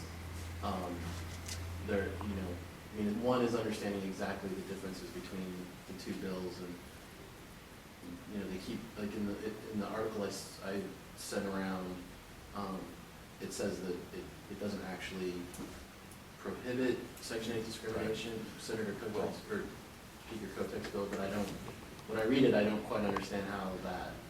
Yeah, I read that too. It sounded like they were saying it doesn't require, it's almost like the integration segregation debate after Brown, where you don't require integration, you just prohibit segregation. Right. So it's like the language of the law simply says, you can't say we don't take Section 8 voucher holders, but that doesn't it doesn't require you to accept Section 8 voucher holders. So, and I'm not sure that you can require anybody to accept certain Section 8 voucher holders unless you say you have a quota of some kind to meet, but I don't know what the bills actually say. You can? I'm pretty sure. Well, you can try. You can say, but I guess it's just a question of whether you phrase it in the negative or the positive. If you say you cannot discriminate against Section 8 voucher holders, the implication is you have to. You better have some. Well, you have to accept the voucher. Right. You have to participate if someone comes in and says they want to participate. Right, and it would be evidence that you are discriminating against them if you have zero Section 8, because you could obviously find a pretext for denying somebody housing. So it's working around those issues. So depending on that distinction, there might be some education issues that need to be dealt with if Speaker Kotek's bill passes, as opposed to Senator Shields' bill, and if neither bill passes, then we would address questions of, okay, do we get the council to adopt an ordinance for Portland, or or what other ways can we move this along? And similarly with inclusionary zoning, there are sequels to be had regardless of whether it passes or not. So. Did you have something to say? I had something that wasn't necessarily related to Section 8. I don't know if we should take too much time in the meeting for it. Basically, there's a group of people who are talking about housing isn't a luxury, it's a human right, and got kicked off by a family by the last name of Martins who faced eviction, and they just want to stop spending public money to evict family from the homes that was passed out at PSU. But I can talk to you guys more about it. Yeah. It's interesting.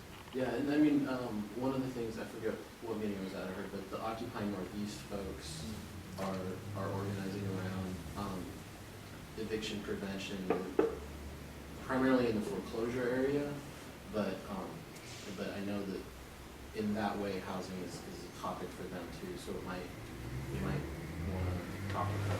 Yeah, they were basically upset because whole families are getting evicted and end up being homeless. Yeah. Important stuff, thanks very much. Keep us updated. Let us know what we can do to help.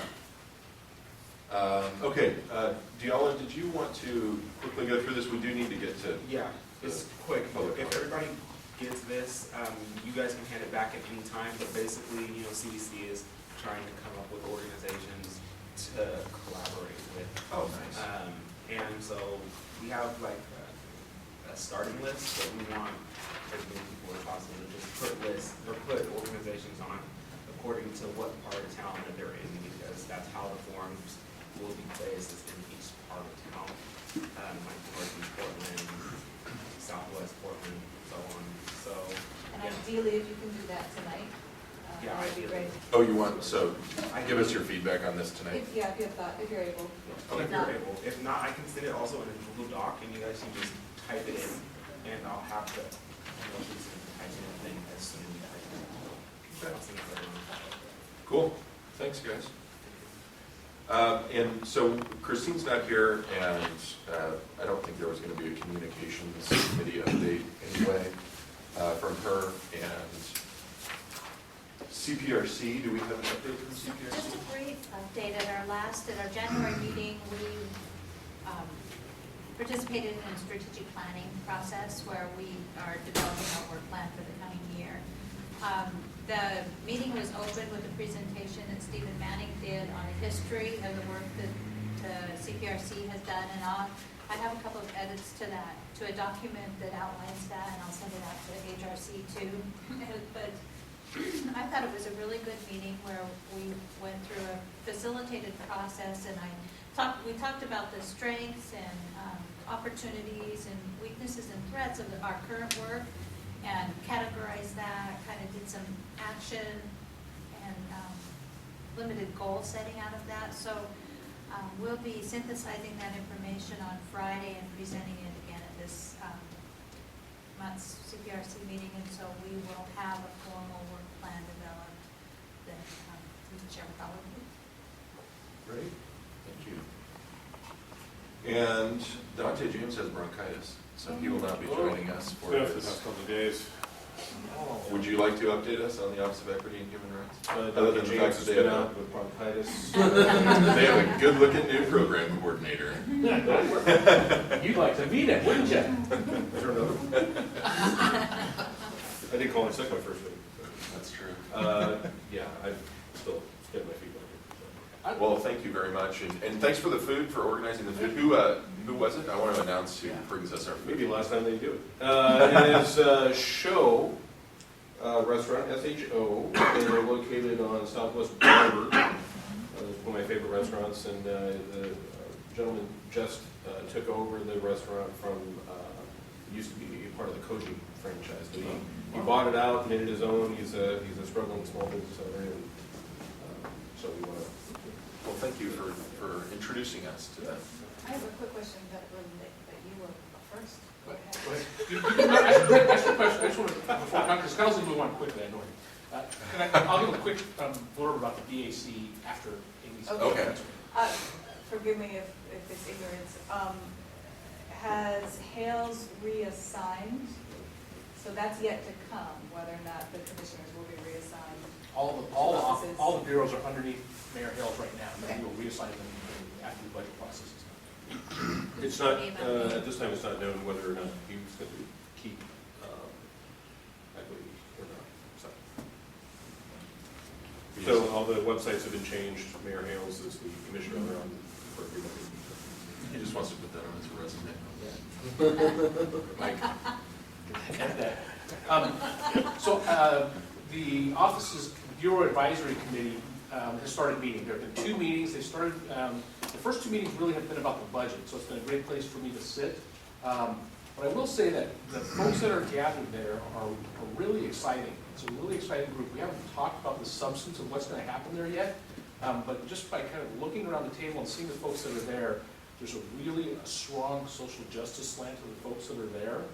And my sense is that they're going to want to dig in pretty heavily on work plan for what the office should be doing. So I am not opposed. HRC has one seat at the automatic seat at the VAC. I'm filling it right now, but I'm not opposed to giving it up to somebody who might want to be in that involvement work. I know we talked about it before. So the timing is still good to be able to do that because the budget stuff was the first 2 meetings and it's pretty much over at this point. So if there are other folks who are interested in that, why don't I forward around to everybody some of the emails, you can get a sense for the folks that are on that VAC, and you might be interested in going and participating in that. I think it's really good. So I'm looking to shed one meeting. And I don't know when they're going to meet again. They don't have a schedule laid out since they're just going to go through budgets now. So, but it is a fantastic group. Okay, I don't want to move on too quickly. Anybody else? No? Okay. I'd like to open it for public comment if anybody has it. Is there anybody signed up for public comment down there? Yeah, I did. And we have Alan Martinez here. And Alan Lazo, could you please introduce Alan It's Martinez? very confusing when we call each other.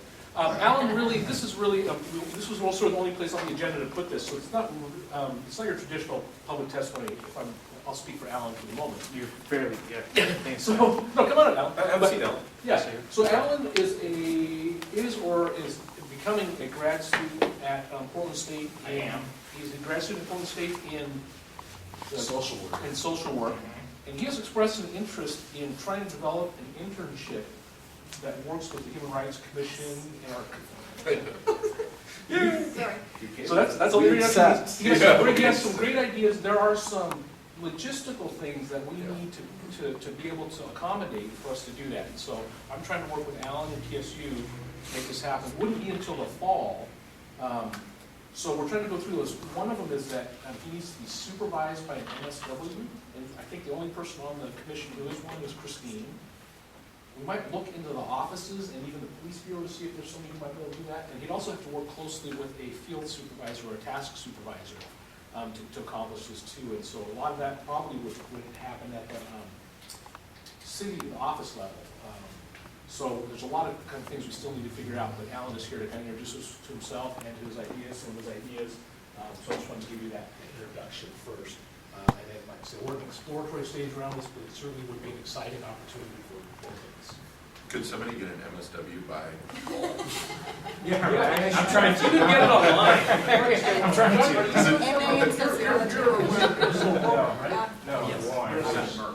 You're Merck, that's right, okay. Alan, thanks a lot for that, and I also reached out to Damon, Isaiah Turner, and thank you guys, and thanks for making this this is a dream for me.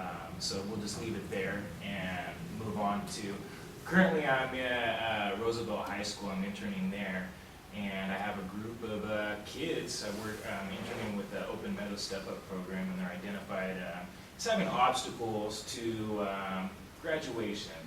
Okay, so these kids have obstacles to, but they're a diverse group of kids that really represent the community.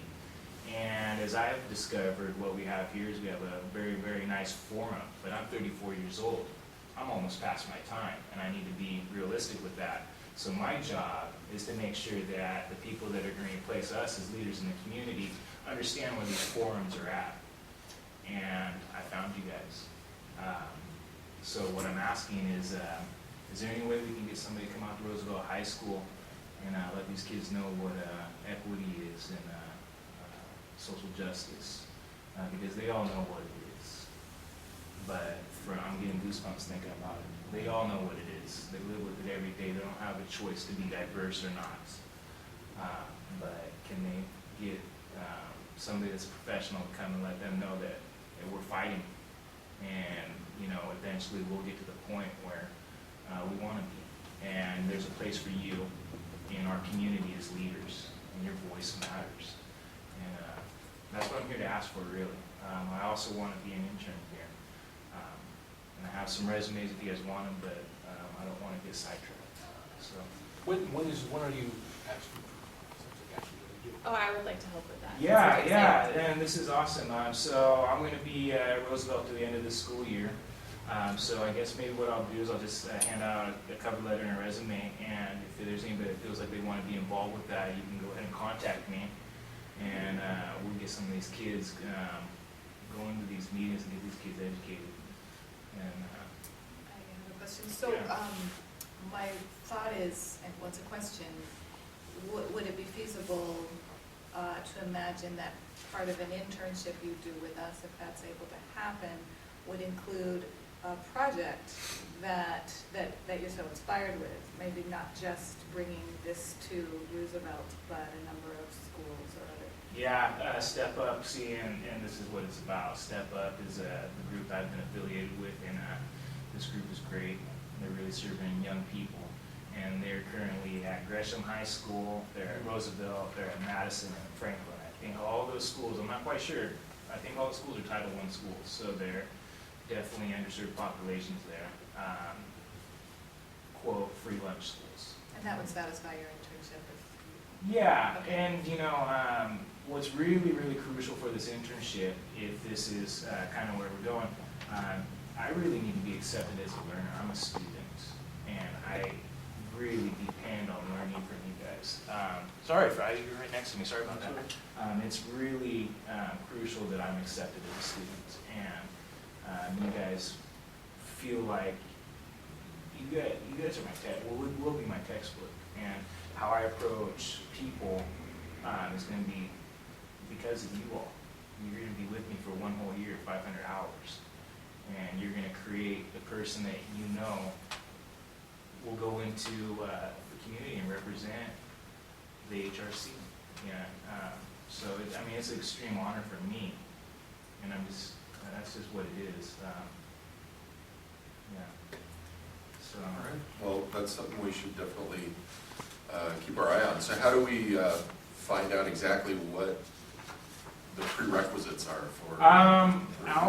I'm gonna continue to work on that, and Okay. so, we've got some pieces from PSU, and then we're gonna have to find out kind of what the timeline is. Yeah. It sounded like it was less immediate than we had originally planned, but. I'm hoping it is. Okay, but it would entail a fair amount of resources that we don't necessarily have.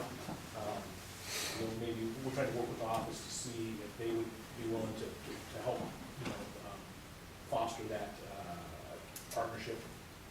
But there are some, obviously it's part of Alan's schoolwork, so there are some real requirements around this. So I don't know that we'll be able to pull it off, but just like Alan, it'd be a dream for us too. Yeah, that would be very nice. I don't know if we can pull off. So I only have 7 resumes. Alan, you have 1. You were Jeff. I'm Jeff. And Jeff. you have my card, so if you Okay, I'll want to just email send you it, I one, will then take you it. go ahead and just pass these out, and then I'll be done, okay? Well, thank you very much, Okay, Alan. thanks to you guys for the Nice to meet you. opportunity. All right, thank you. Okay, does anybody have any announcements or anything that we need to know about for the good of the order? I can't believe it's 6:27. Oh, except for we didn't do emerging issues. Alan, that was gonna get us out of here. You were so close, Kyle. Oh, you already did yours though, right? So the only other one is the issue about that had come up at our meeting with Dante around the, I don't know if you read in the papers about the blackface performer that was Oh, right. canceled Yeah. at the Eagle Tap Bar in North Portland. I don't know if there's anything we really need to do about it. What I'd like to ask is that, could I work with Jeff on getting a Facebook post that just at least posts that they've canceled the event here, and what they're planning in place is a conversation about sort of why blackface performers are racist. And I'd like for us, at a minimum, to be able to publicize that conversation is happening and sort of shine a light on on what's going on there. Yeah, please. Okay, great. And I've seen your Facebook post, and we really appreciate that, Jeff. We assume that's you. That's me. Good. Yeah, he's already on the case. Yeah. But I think that's great, and Jeff and I actually talked about this a little bit after you had sent me the email, and I was saying, to what extent should we go with that? And I think that, Jeff actually made a great point, which was just that, there are so many people who are seriously affected by this kind of just ignorance. Yeah. And so I think that this is the kind of, as Jeff was pointing out, the kind of thing that some people will be looking to HRC for leadership on. I think sometimes we assume that, people People know. Yeah. It's weird that you would have to explain that blackface is bad, right? Yeah, well, that's what I was saying. But to there's you still a when we performer were talking touring the about it. country doing it. Yeah. And it's the same reason we fight with, the folks who still say that don't understand that the term jab is a horrible term. Yeah. Me and my grandfather.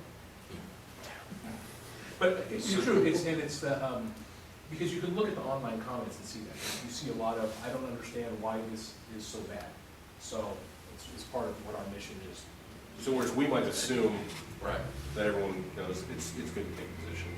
Just a very simple post that says, this is what's going on, and Well, and even if it needs to be more than that, Yeah. I think that's totally appropriate.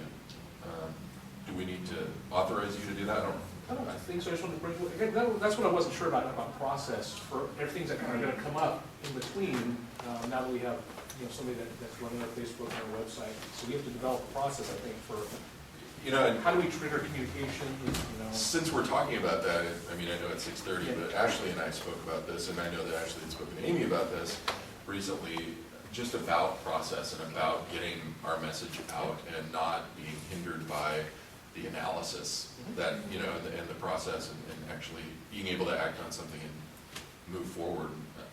I think it's a question that we don't necessarily know the answer to. But Well, I was going to ask earlier too, when we were talking about legislative opportunities being down in Salem, and as we're getting a deeper understanding and being informed on our perspectives as a Human Rights Commission, when I'm down there lobbying with with Communities of Color Coalition or on behalf of Youth and Elders Council on issues that we support as a human rights, what can I represent as a Human Rights Commissioner, adding that support? A lot of questions running.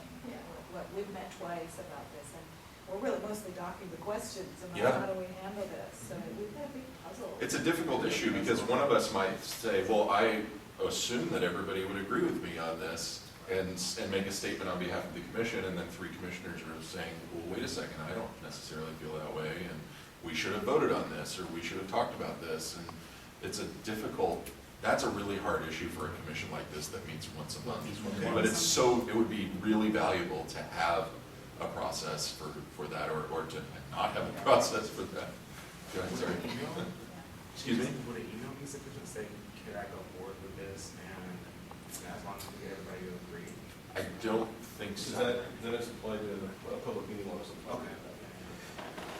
So, no, Well, for our agenda next month, Tracy from the city attorney's office, we're going to put her on the agenda. She's going to take a few minutes, kind of explain some basic things that we need to some of it might be refreshers, some of it might be new, but just to make sure we're compliant with public meetings laws and quorums and things like that, and just to make sure we're doing it right and we're being as transparent as we need to be. So that'll happen next meeting, but certainly we have her as a resource to ask any types of questions that come up, and so if we're not sure, please, let me know, and then I can give her an email. Well, actually, since we now, Jeff, you're here, and hopefully that means some longevity. This is my last meeting. That's not funny. It would be good to counter that every year. Oh, absolutely, yeah. From the city attorney. I think in the 4 years I've been here, they've talked to this will be the second time that we've had that. Yeah, no, I think it's very important, if not more than once a year, I think it's good.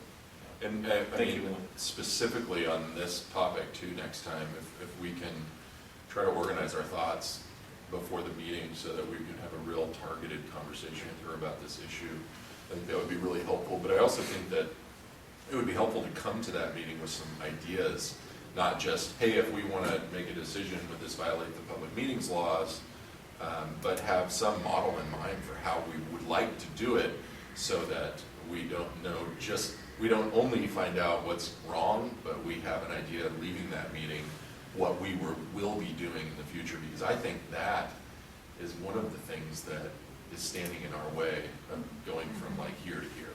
we have the ability to make decisions on the fly. And get out in public and be making statements. I think it's just hugely frustrating issue that we should address. Once again, we don't have to wait until her presentation. If you have questions along the way, Wednesdays and Tuesdays, please forward them to me, and then I'll get them to her, and we'll get you some answers before. Okay. You know. So, and that'll make us more informed too for the And I think some of them are internal too. I mean, not all of them are just, how can we do things, it's how do we do it as a group? How do we, how, you know, is it okay for me to do this if I haven't come and talked at a, you know, a monthly meeting kind of thing, so. Yeah, and in conjunction with that, as you coming in, and I know there's already discussion about your role, but I'm looking forward to our being informed about how that's evolving and how decisions are being made about, you know, what you will be doing as someone who won't. Yeah, I think that's another good conversation for us to have. And we're just kind of figuring that out on the fly. I think we've got 20 hours a week of Jeff's time because he's splitting us 50% of the time. And so I think, you know, Jeff is just starting to go to the meetings and starting to figure out how long it's taking to do everything that, you know, that has to do with those meetings and things like that. So I've learned a lot just in the past couple of days from John's process. so that your 20 hours will be filled up. No, I mean, I've learned a lot, you know, as far as putting that time in the books, I don't know. But, yeah, so just trying to, you know, it's a completely different animal like Oswego's, you know, and, you know, just different bureaucracy, different, you know. What did you tell me? You tried to create a desktop shortcut and you had to get Can't do it. You had to get the IT people to do that for you? And you can't delete shortcuts either. Can you believe that? And pay the IT people to do that. Yes, they charge the office for every. For a desktop shortcut. Yeah. So use Jeff's sparingly. Don't ask for a shortcut. No shortcuts. Thanks, everybody. That was really nice to be able to chat about Emily and share our feelings. I'm sorry you had to miss that, Lloyd, but it was we were thinking of you as we were going, and that was, you know, she will be immensely missed. But I do want to say, I appreciate that you guys took the time to do that. You know, I wasn't able to jump in because she just meant a lot. Period. Yeah. Well, she will always be with us. So, Sorry, I have one more point, which, if I could get all the commissioners and potential commissioners to send a bio to me that you don't mind being public. I think we want everyone to know who this commission is and get to know each other a little bit better, not just for me, obviously, but for the public. So as we're transitioning to this new website, that's going to happen sooner than later, hopefully. Could you send us an email with parameters, length, and a photo of that, all that? I don't want any parameters. I'd like, I just want you to tell me. you might want to give Amy some credit. Really? I think part of it is, you know, I would just rather not say, why don't you introduce yourself to the group, and this is what I want to know. You know, I would just rather leave that up to you, and if you have a good high-resolution photo that you can send as well, as high-resolution as you have, that would be fantastic. All right. Thanks, everybody.